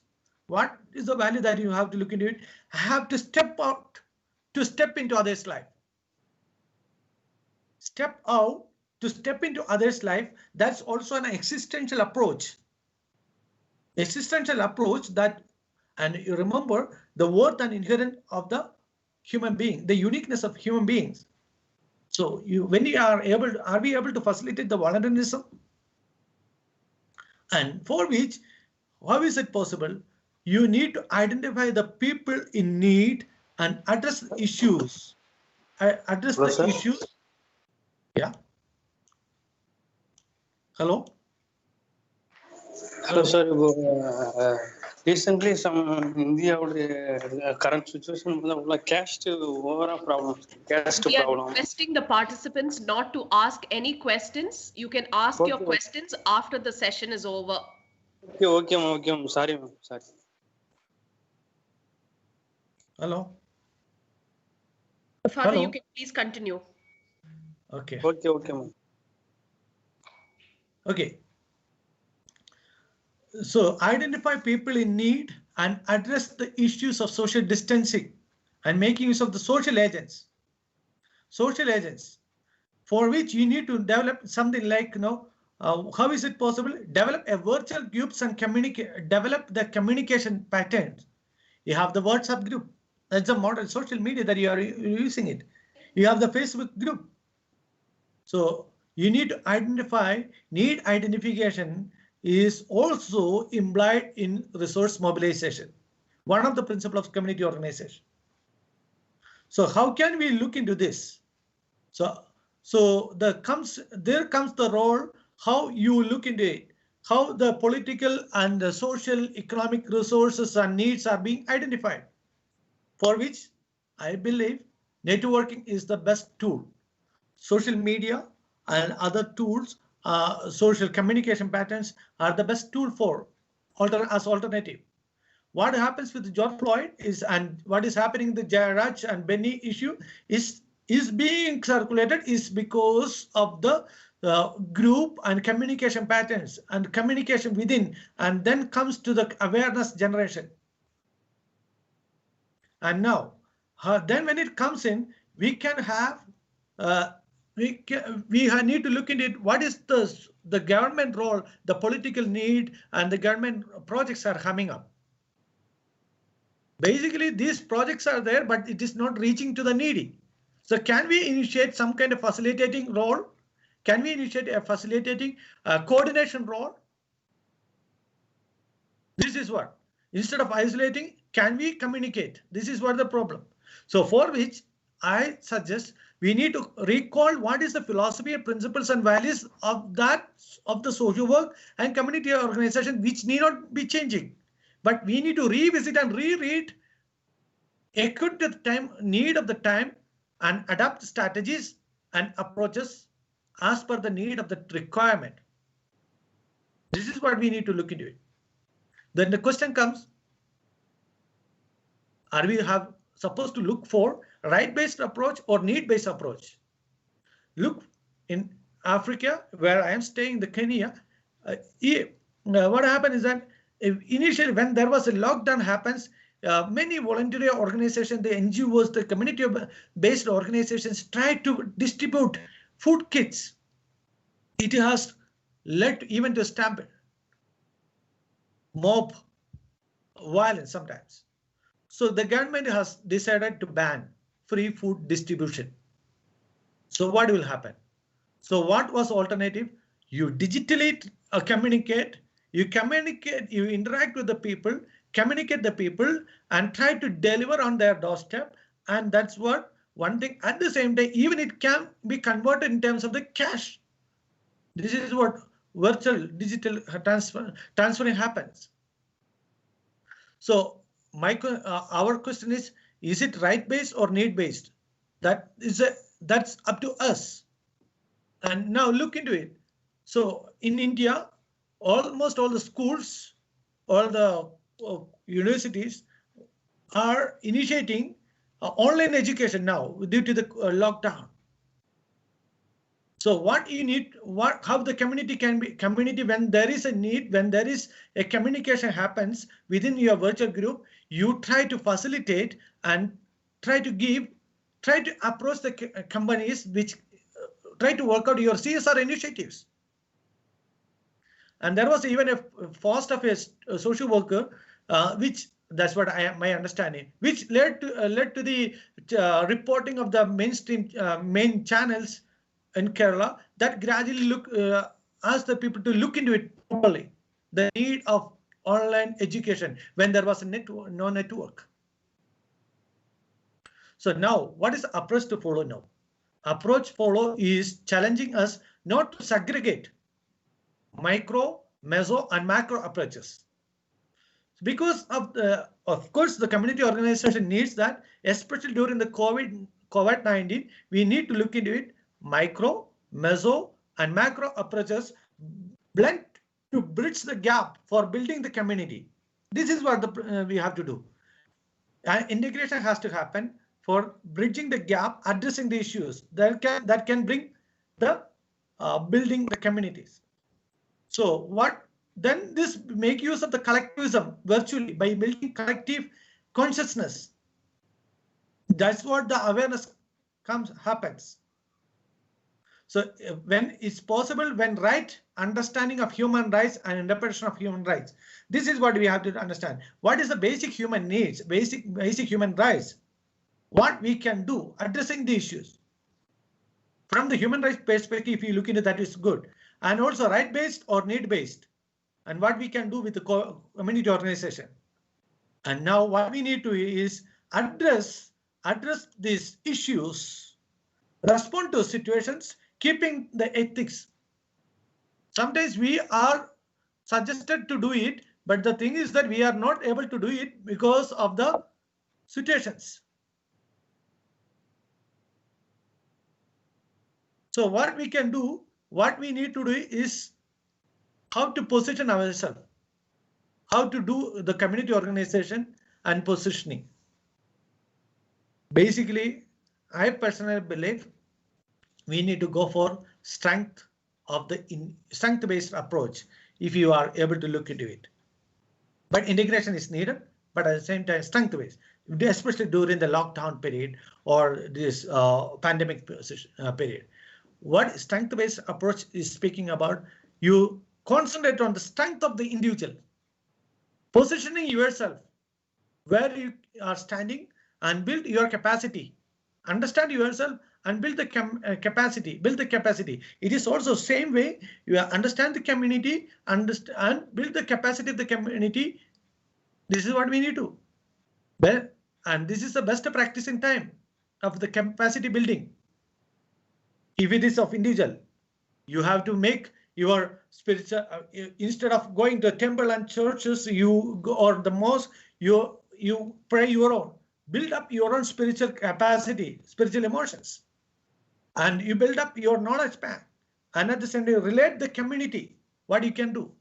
And also there is something called build the network of formal and informal. And promoting formal and informal network, it's not that easy, but it's possible also. Especially when we are looking into the COVID-19, we have to look into it, the informal network building up. We have to build up the informal network for developing the leadership. For example, if you are in the community, you are a facilitator, you are a community organizer, you have to identify a person, you have to build up a community, you have to have a network. If it is, for example, WhatsApp, you build up, you try to understand, communicate with the people, understand the need of the community, and try to build up a person who can concentrate, you can volunteer, who can communicate, and then this leadership automatically communicate to other people. This promotion of leadership helps you to build up another pattern, developing the social leader patterns of the society. You know that what is a social, especially when you are a community, you are looking at social leaders. Sometimes they are not official leaders, but at the same time they are influencing people. The decision-making process. The same way you coordinate, you build the community, identify the need, and share within the community, understand the network, communicate, circulate among the network, and then build up and try to address these issues in community, even the virtual community. You try to bring in and then go for distribution at resource mobilization. If it is possible, try to develop it. So try to develop a social leadership patterns which are informal, and even in the social, even the government structure, government programs are there, which is supposed to be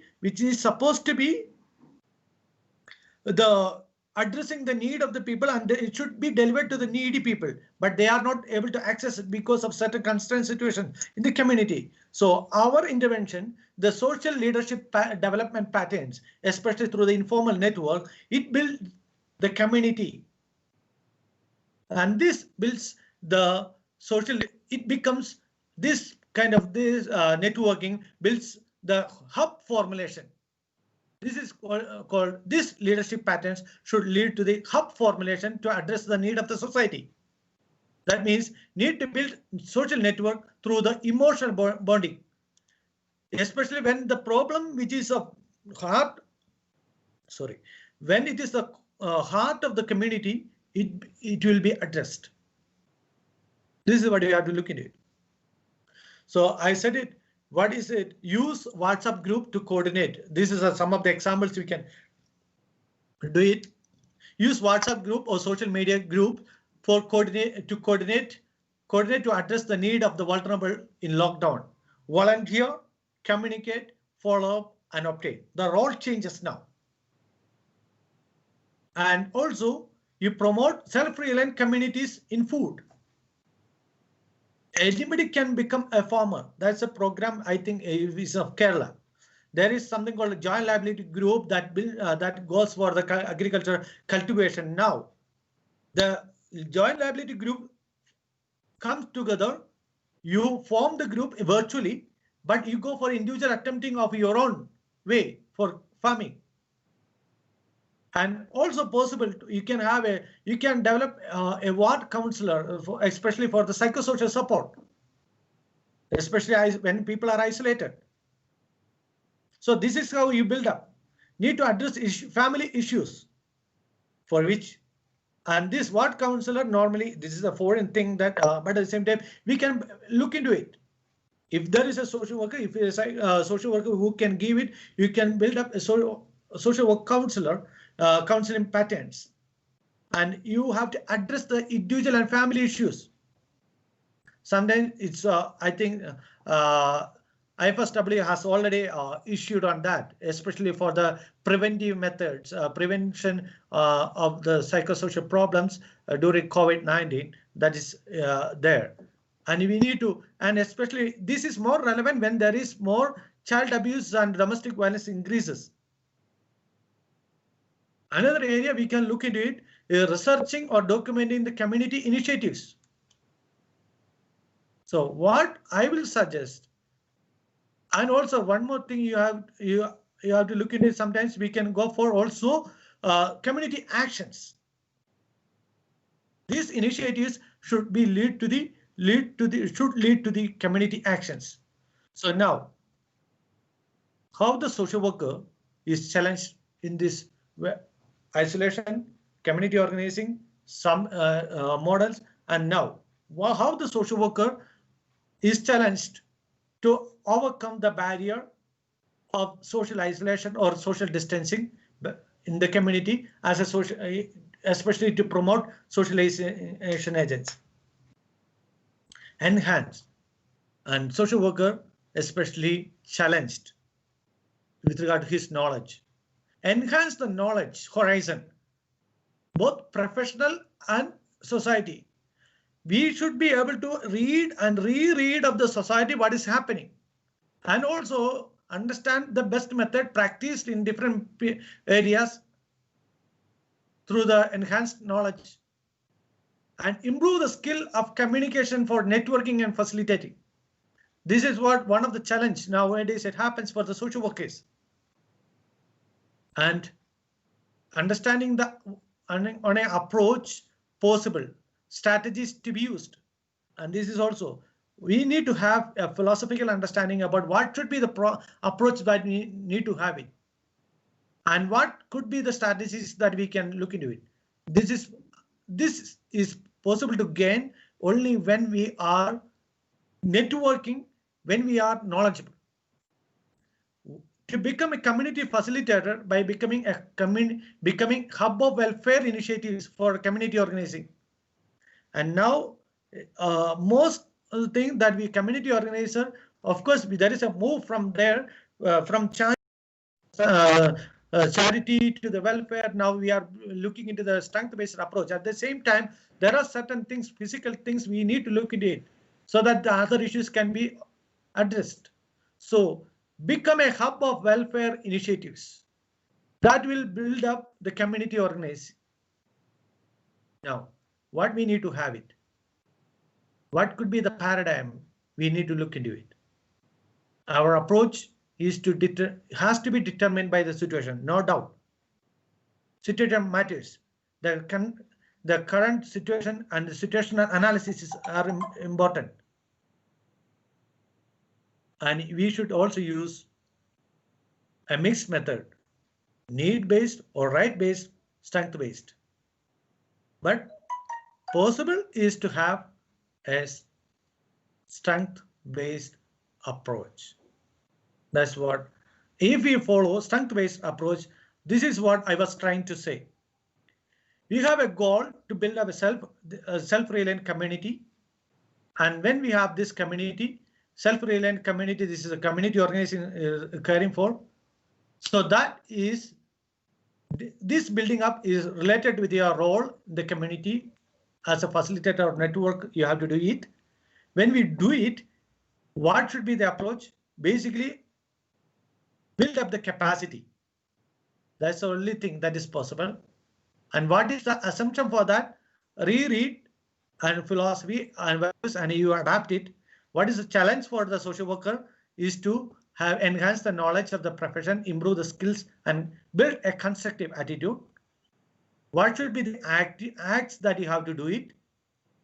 You can go for voluntarism, building up build the collectiveness and collective consciousness, remove the social distancing consciousness among the people by your interaction. Some of the replication, like you can build informal network, you can have the facilitating the family and individual counseling and promotion of community, communicating the needs to the LSG or government or any institutions through the volunteering. And you need to go for researching and documenting what is happening with the community. And also, finally, you should also look into whatever the social work initiative, especially with regard to the community organization. We should look for community participation, and that should end up with some kind of social action that will lead to the achievement of your goal as a community organization. Thank you. Hello.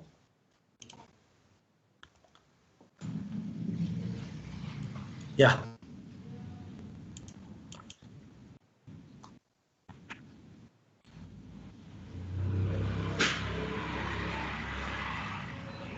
This is what I want to share with you. And if you have any queries or anything, let me know. Within my limit, I will be able to answer. That's it. No, Father, we don't have any queries as of now. If there is anything, we have asked them to kindly put it up in the chat box, but we do not seem to be having any queries. Thank you. Okay. Thank you, Reverend Father Dr. Norby Paul, for your. Yeah. Hello. Yeah, if you have a query, you can kindly put it up in the chat box. Okay.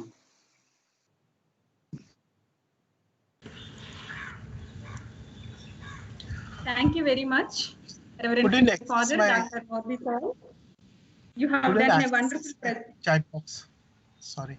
You have done a wonderful presentation and given very insightful information about social isolation.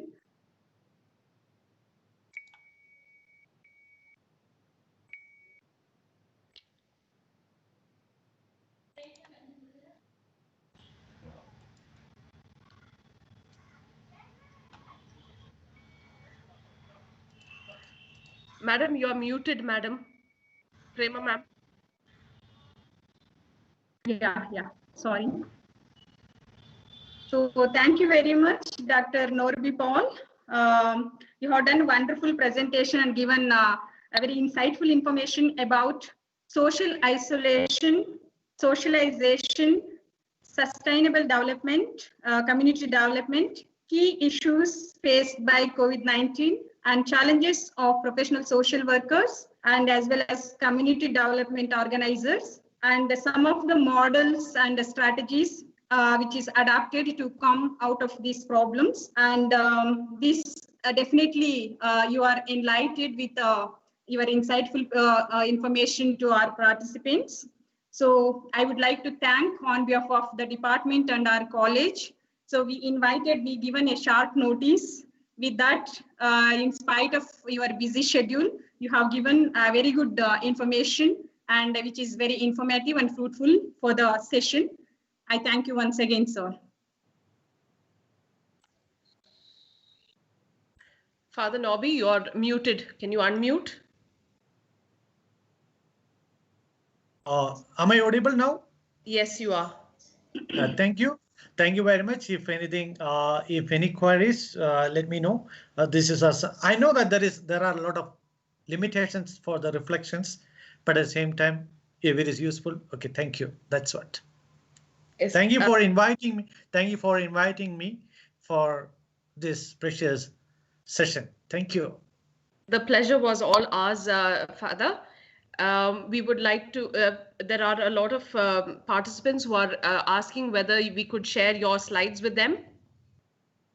We will share later. I will share because some more things has to be developed. We will share it, sure. We'll right. Share. Okay. Thank you, Father. Yeah. Okay. Thank you. Thank you, Father. Thank you. Thank you very much.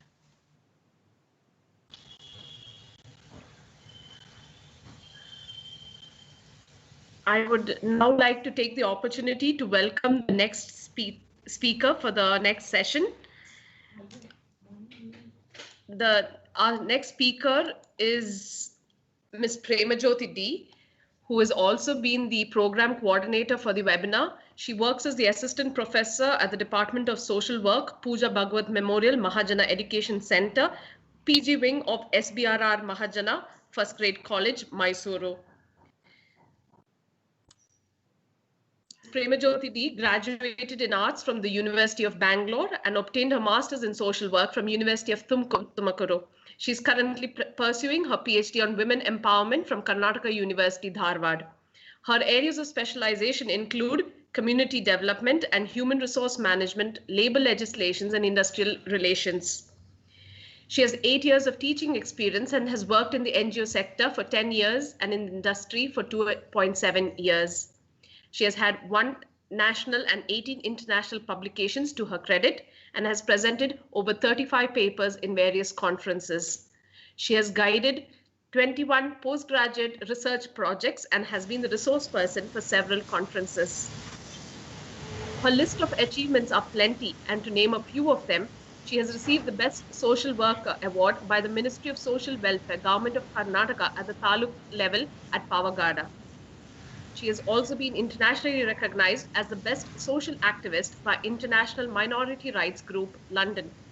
She is the executive committee member at the Police Helpline, Commissioner of Police Office, Mysore. And she has also received multiple Best Paper Presenter awards at various conferences. We welcome you, ma'am, and we look forward to your expertise. Thank you, ma'am. So I would like to share my PPT.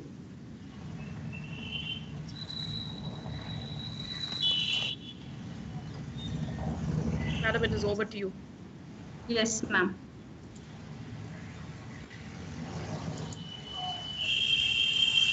Ma'am,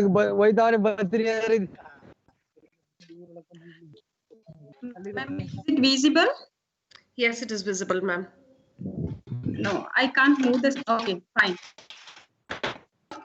Yeah, thank you, ma'am. I would like to take this opportunity to explain or to present some of my overviews on social work. Since the in the webinar, multidisciplinary domains, participants are multidisciplinary domains.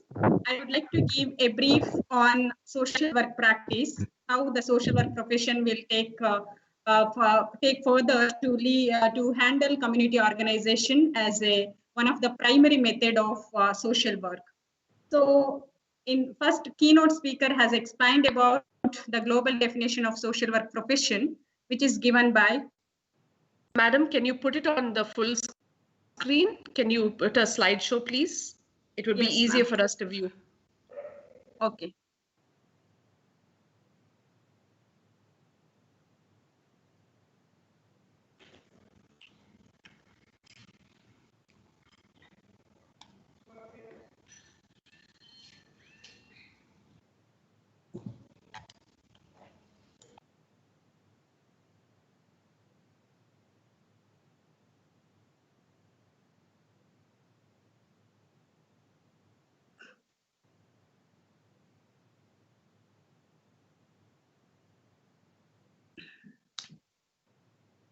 Ma'am, is it visible?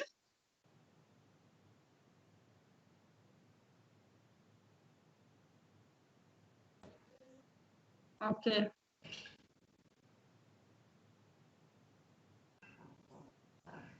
It's showing blank, sir.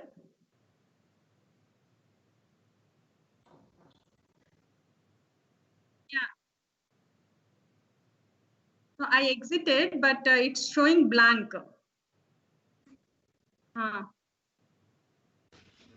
I couldn't. Okay.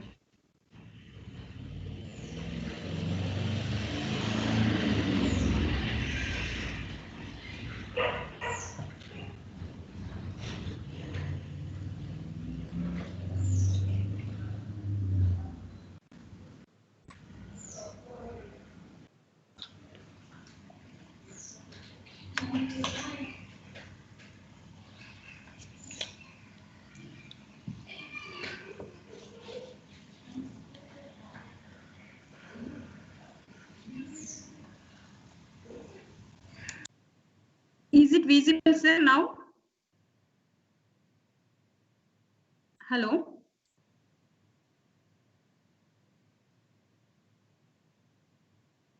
Okay. Okay, sir. Yeah. So here in the webinar, there were many interdisciplinary participants were there. So I would like to, throw the light on what is social work is about and what are the methods of social work and how we are taking interlink of community development. So one of the speaker told about the global definition of social work profession. The social work profession, which is defined by International Federation of Social Workers, social work is a practice-based profession and an academic discipline that promotes social change and development, social cohesion, and the empowerment and liberation of people. And also, it adapts certain principles of social justice, human rights, collective responsibilities, and respect for diversities are central to social work. And also, it is underpinned by theories of social work, social sciences, humanities, and indigenous knowledge. Social work engages people and structures to address life challenges and enhance well-being. So how this social work will help to deal with community problems. So you can see here the community problems in the perspective of Sustainable Development Goals 2030. So there are 17 major core areas focused to eradicate and eliminate certain problems faced by community. And the current current society, community faced by, these are the common and important points problems, that is basic sanitation, healthcare system. In healthcare, people are facing, community citizens are facing emotional problems, psychological problems, mental problems, and physical problems. And there are various diseases faced by the community people. And also poverty and pollution, women's safety. Women's safety, we can see there are more n number of domestic violences are happening in and around it. And that's why the Sustainable Development Goals kept as gender inequality and discrimination, violence against women, and corruption, illiteracy, and education system. In education system, there is a problem with formal education and informal education also, and there is a need for moral education also in the current society, and family life education is also very much important to deal with day-to-day problems.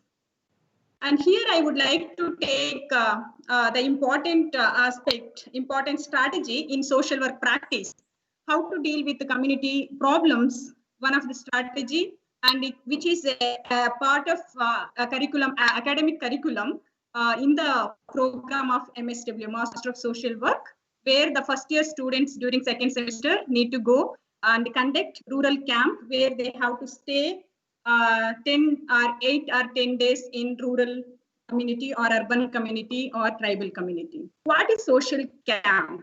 How the social camp will give a platform to the students to identify the problems and give solution, and where they can explore themselves to train themselves to become a masters or to become a community development workers. The social work camp means social work students remain in the community for experience and to make a study of different elements and structure of the village, or it may be a village, or it may be an urban or slums, or it may be a hardis in the tribal community. The students are expected to make an analysis of living conditions of the people in the locality. Here you can see the picture in the department, the Department of Social Work, Pooja Bhagwat Memorial Mahajan Education Society will take, will give an opportunity to the students to conduct rural camp where they can address problems by interacting with the community people and to come out certain solutions. And these are some of the important components of the community development. The previous speakers are highlighted. So community development, which covers a wide range of activities and programs. This differs from community to other community and depend on the priorities, issues, plan, problems, and solution of a community. So these are the major components of the community development, where the community development worker focus on more on child labor programs, adolescent development programs, youth development programs, women development programs, welfare of the senior citizens, health and family welfare programs, family life education, agriculture and allied activities, and etc. And cooperative societies, which is in community-based organizations, which where we can find out in the community, and education and communication. And our previous speakers, they presented community development process also. I just give a brief about the community development process. In the previous slide, we have seen certain problems faced by community and also the components. So if we want to resolve the problems faced by community people, certain process should be incorporated, or we have to follow. Community development worker needs to follow community development process. It should have a systematic and scientific method to work with the community people. So here you can see the process, which involves initially establishing, organizing a group. We have to identify certain groups, interested groups, and organize them in a proper manner where they have to show the interest for the development of community. And we have to identify who is to be included and collective analyze the information, which is what is need to be done, and create a purpose and develop vision and goals. And next, expand the organization, develop certain action plans along with the community people, and implementation. Whatever we develop the action plans, that should be implement in action. And also whatever we did the action or certain plans we were made together along with the community. So that should be review and evaluate, and we have to finally we have to see the success rate.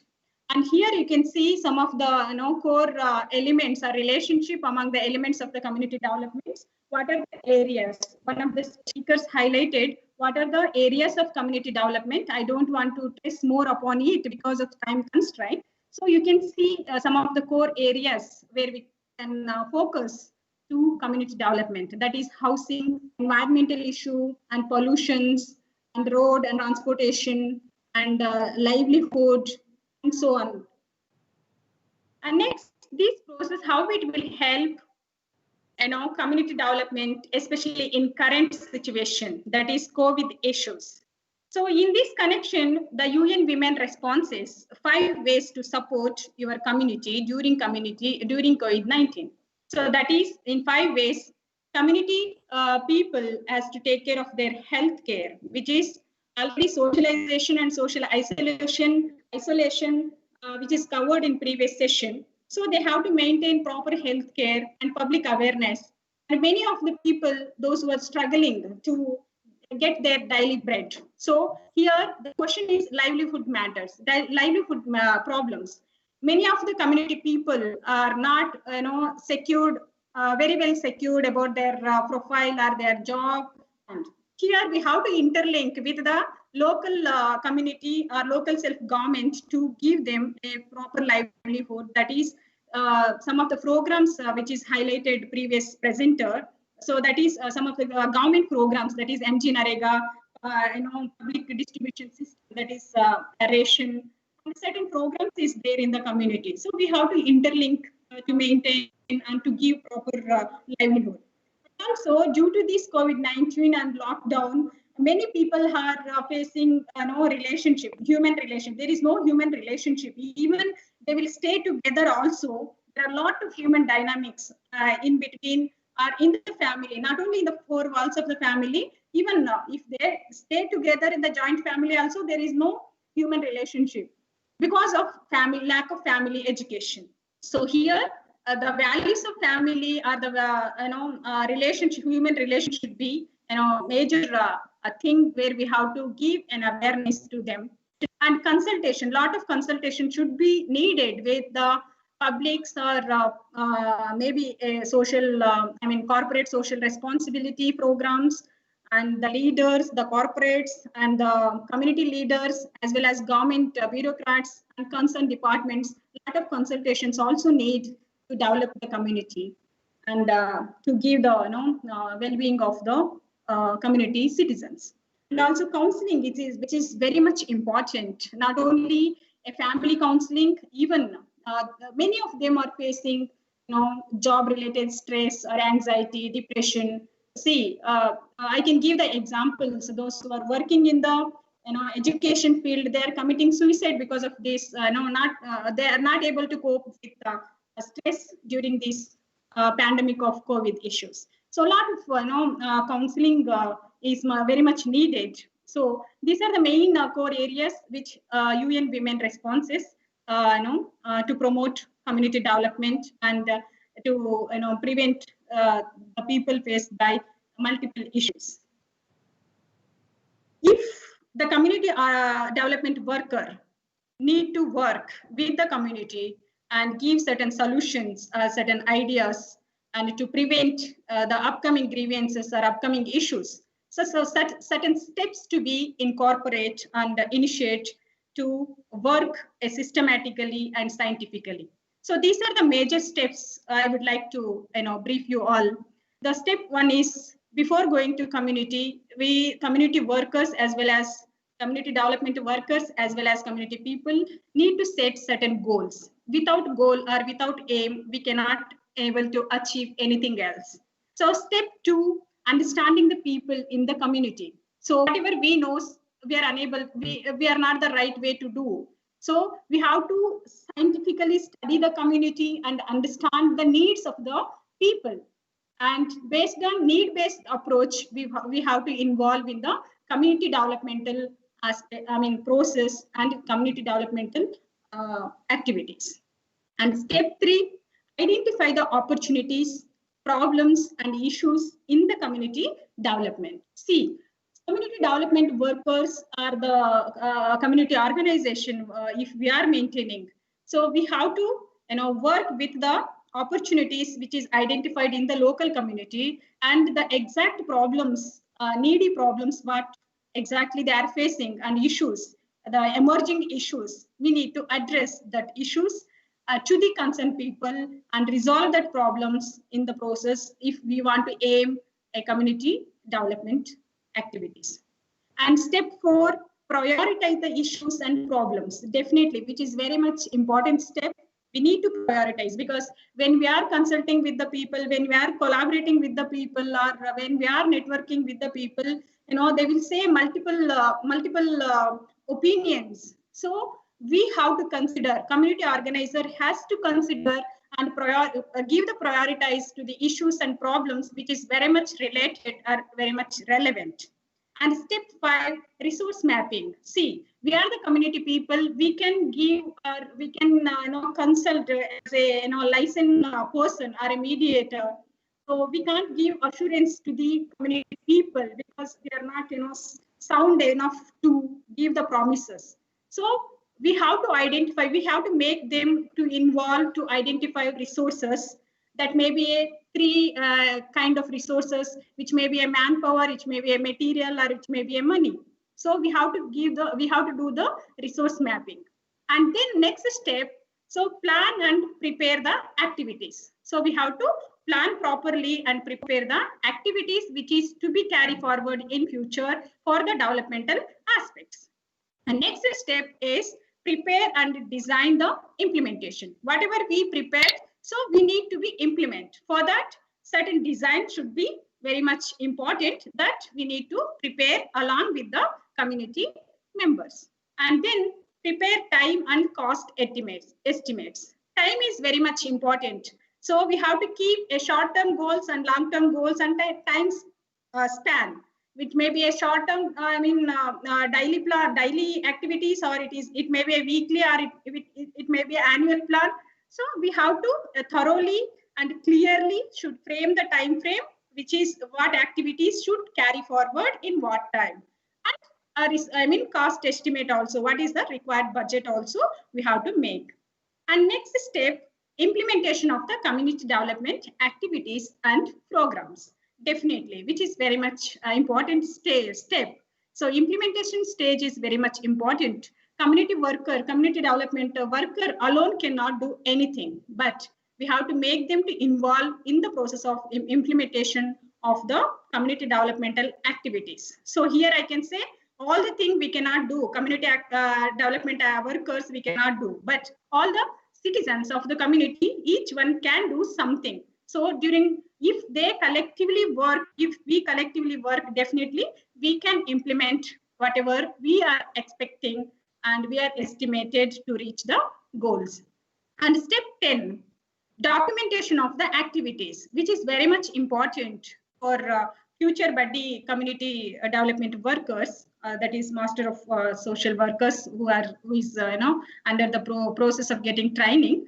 So documentation of the each and every activities is very much important because of it gives a fact finding or a future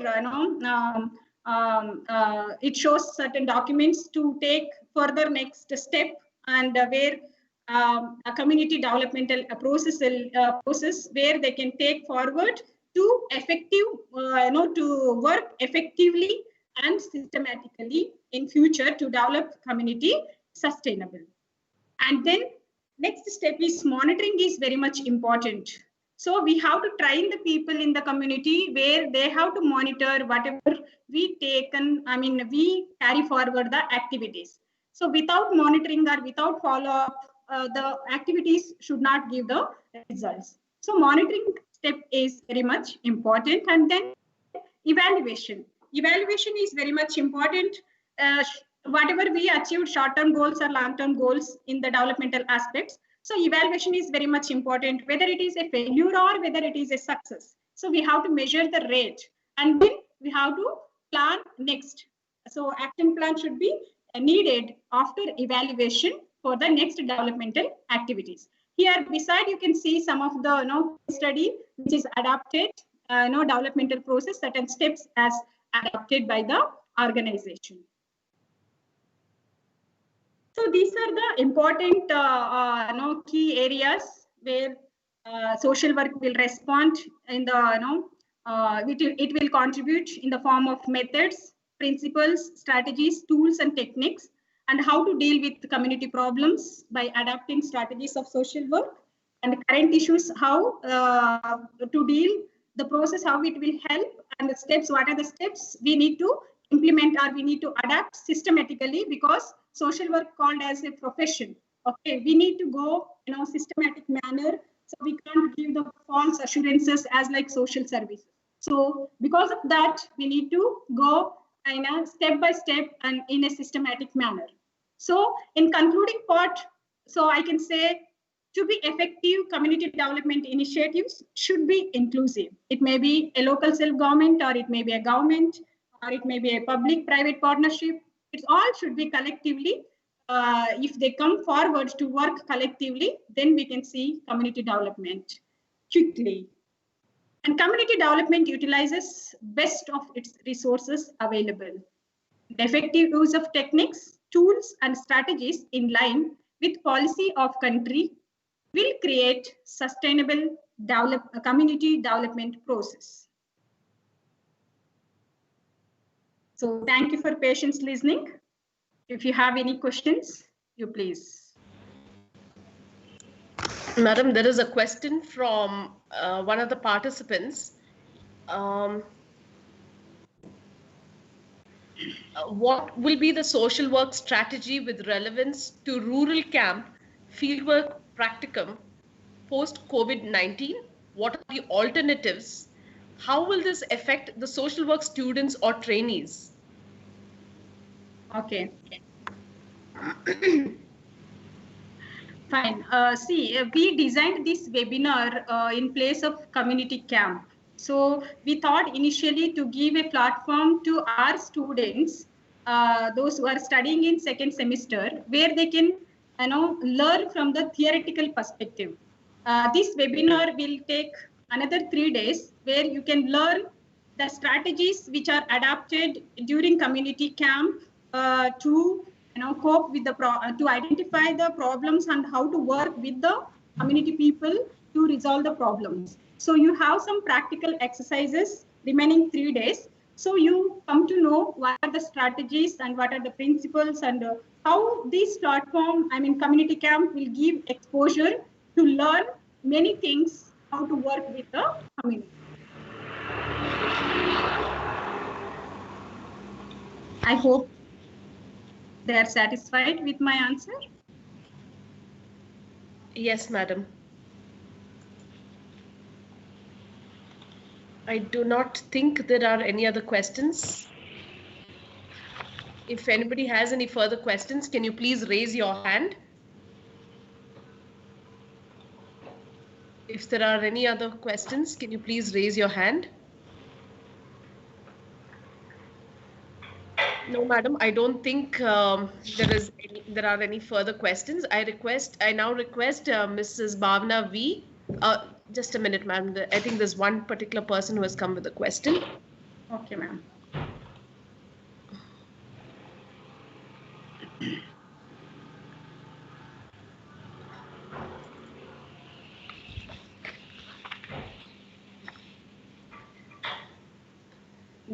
There was lack of manpower. I think somebody is. It's a statement, ma'am. There was lack of manpower, especially in this period of time, but social workers are not included or involved for rehabilitating the community mostly. What is your perception on this?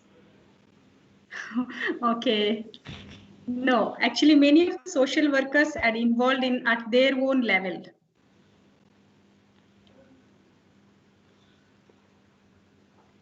What is his expectations? he or she? I'm not very clear, madam, what his question was. What is See, social workers are running, they are giving a coping mechanism by conducting telecounseling, and many of the social workers are volunteer to provide, to meet their daily needs. So as per as my knowledge and where we are involved, social workers are involved to cope with the situations and to help the affected people. His And query that's is his that they are not expectations. recognized in the government at the government level. Yes. So that's the query, that it is not they are not recognized at the government level. So how best can we move towards that? Yes, this I is think a current these issue questions actually. will be answered in the following sessions that would take place tomorrow. We have speakers who would be speaking on these sessions, so I think it would be answered. Yeah, we have a panel discussion tomorrow where we have to discuss this question. Yeah, if you don't, if it is fine, can I add a point to that? This is Yes, Dr. madam, Meera. please do. This is, I think, your congratulations to the organizers. You've done a great beginning today, and I think the question that has been raised by Kumareshan, I think Mr. Kumareshan, I think it's a very valid point, and I'm happy that Prema Jyoti madam and all of you are going to take it up, and the experts are going to take it up. But it is very true. I've been part, and I've been speaking at several webinars, and this is a matter of concern, where many people think as if NGOs or the social workers didn't do enough, which is very unfair on the social workers community, and I think it is also because a lot of the work that was done by the social workers at the grassroots level or the ground level, naturally are not brought into the media, whereas many others who give one bag of rice or one bag, one small something, they are projected with their photographs and everything, so it's again because of the other side of the social media. So this is something I think, I suggest the organizers also to please keep, including in your presentations. It's very, very important. And I'm glad that you're taking it up. Because it affects the psyche or the, with so many working so hard in the field, and I come from a development studies and women studies and gender studies background, of course, working in the NGOs for the last 3 decades now.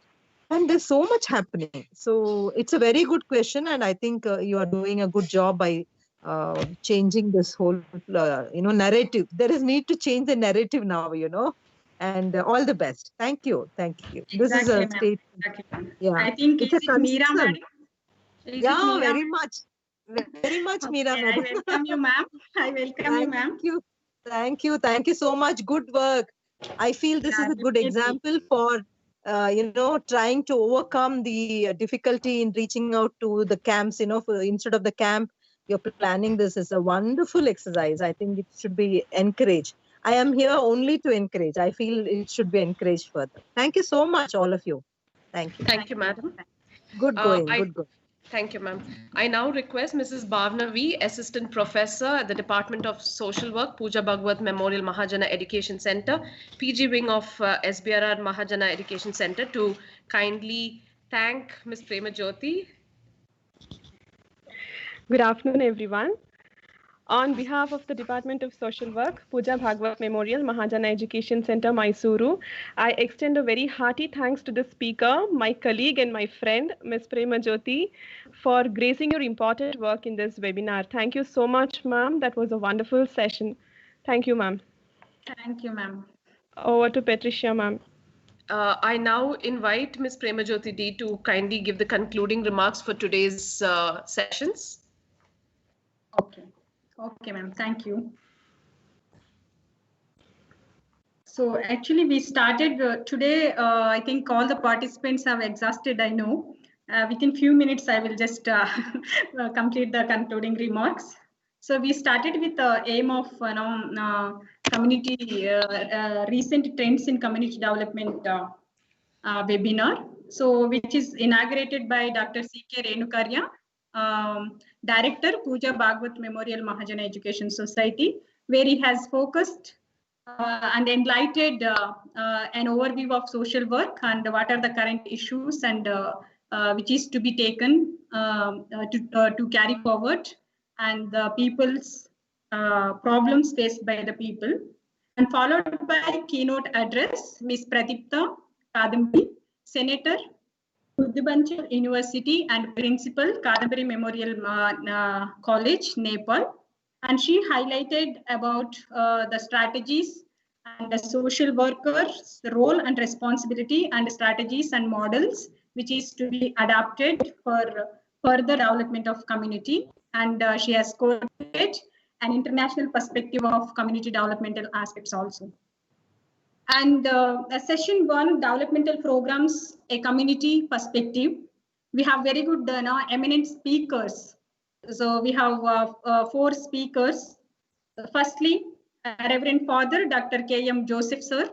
He highlighted about, our participants are really, enlightened to know about the introduction of the community and history of community development in India and components of community development. And he has enlightened us by giving his wonderful presentation and a very informative session. And also next speaker followed by Dr. Chandramouli, Assistant Professor and Chairperson, Department of Studies in Social Work, University of Mysore. He highlighted about community developmental programs and overview. And also he has highlighted many things about the role and responsibilities of community organizer and career perspective and the role and responsibilities of future buddy community development workers. Followed by Reverend Father Dr. Norby Paul, Senior Lecturer, Department of Social Work, Catholic University of Eastern Africa, Kenya. He highlighted about current issues on COVID-19 pandemic, about social isolation and socialization in the community, and there are many current emerging issues interlinked with social work and the paradigm shift and professional challenges and the role and responsibilities of community organizers as well as community development workers and professional social workers, and certain important topics to be highlighted to take forward to be discussed in further upcoming 3 days.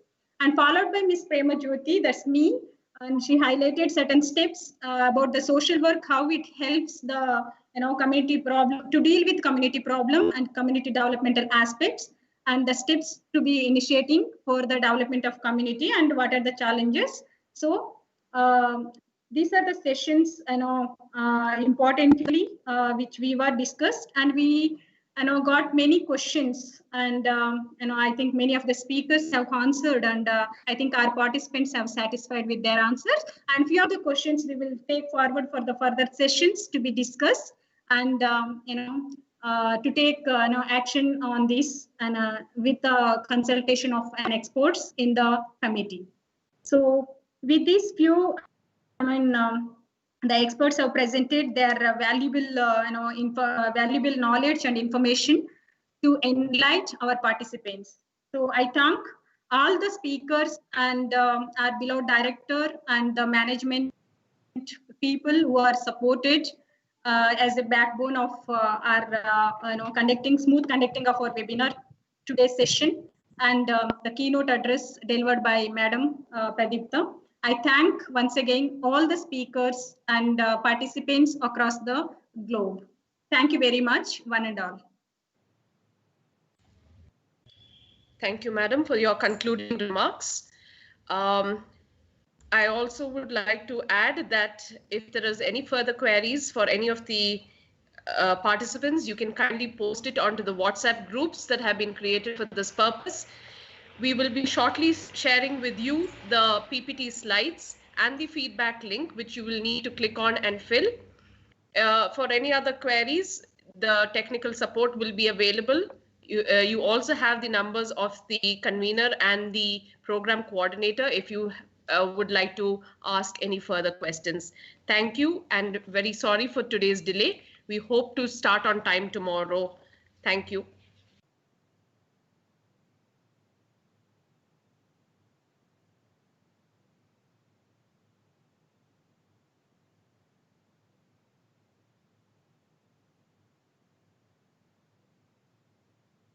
Hello, ma'am. Hello? Hello, ma'am. Hello? Hello, ma'am. Hello. We request the participants kindly. Hello?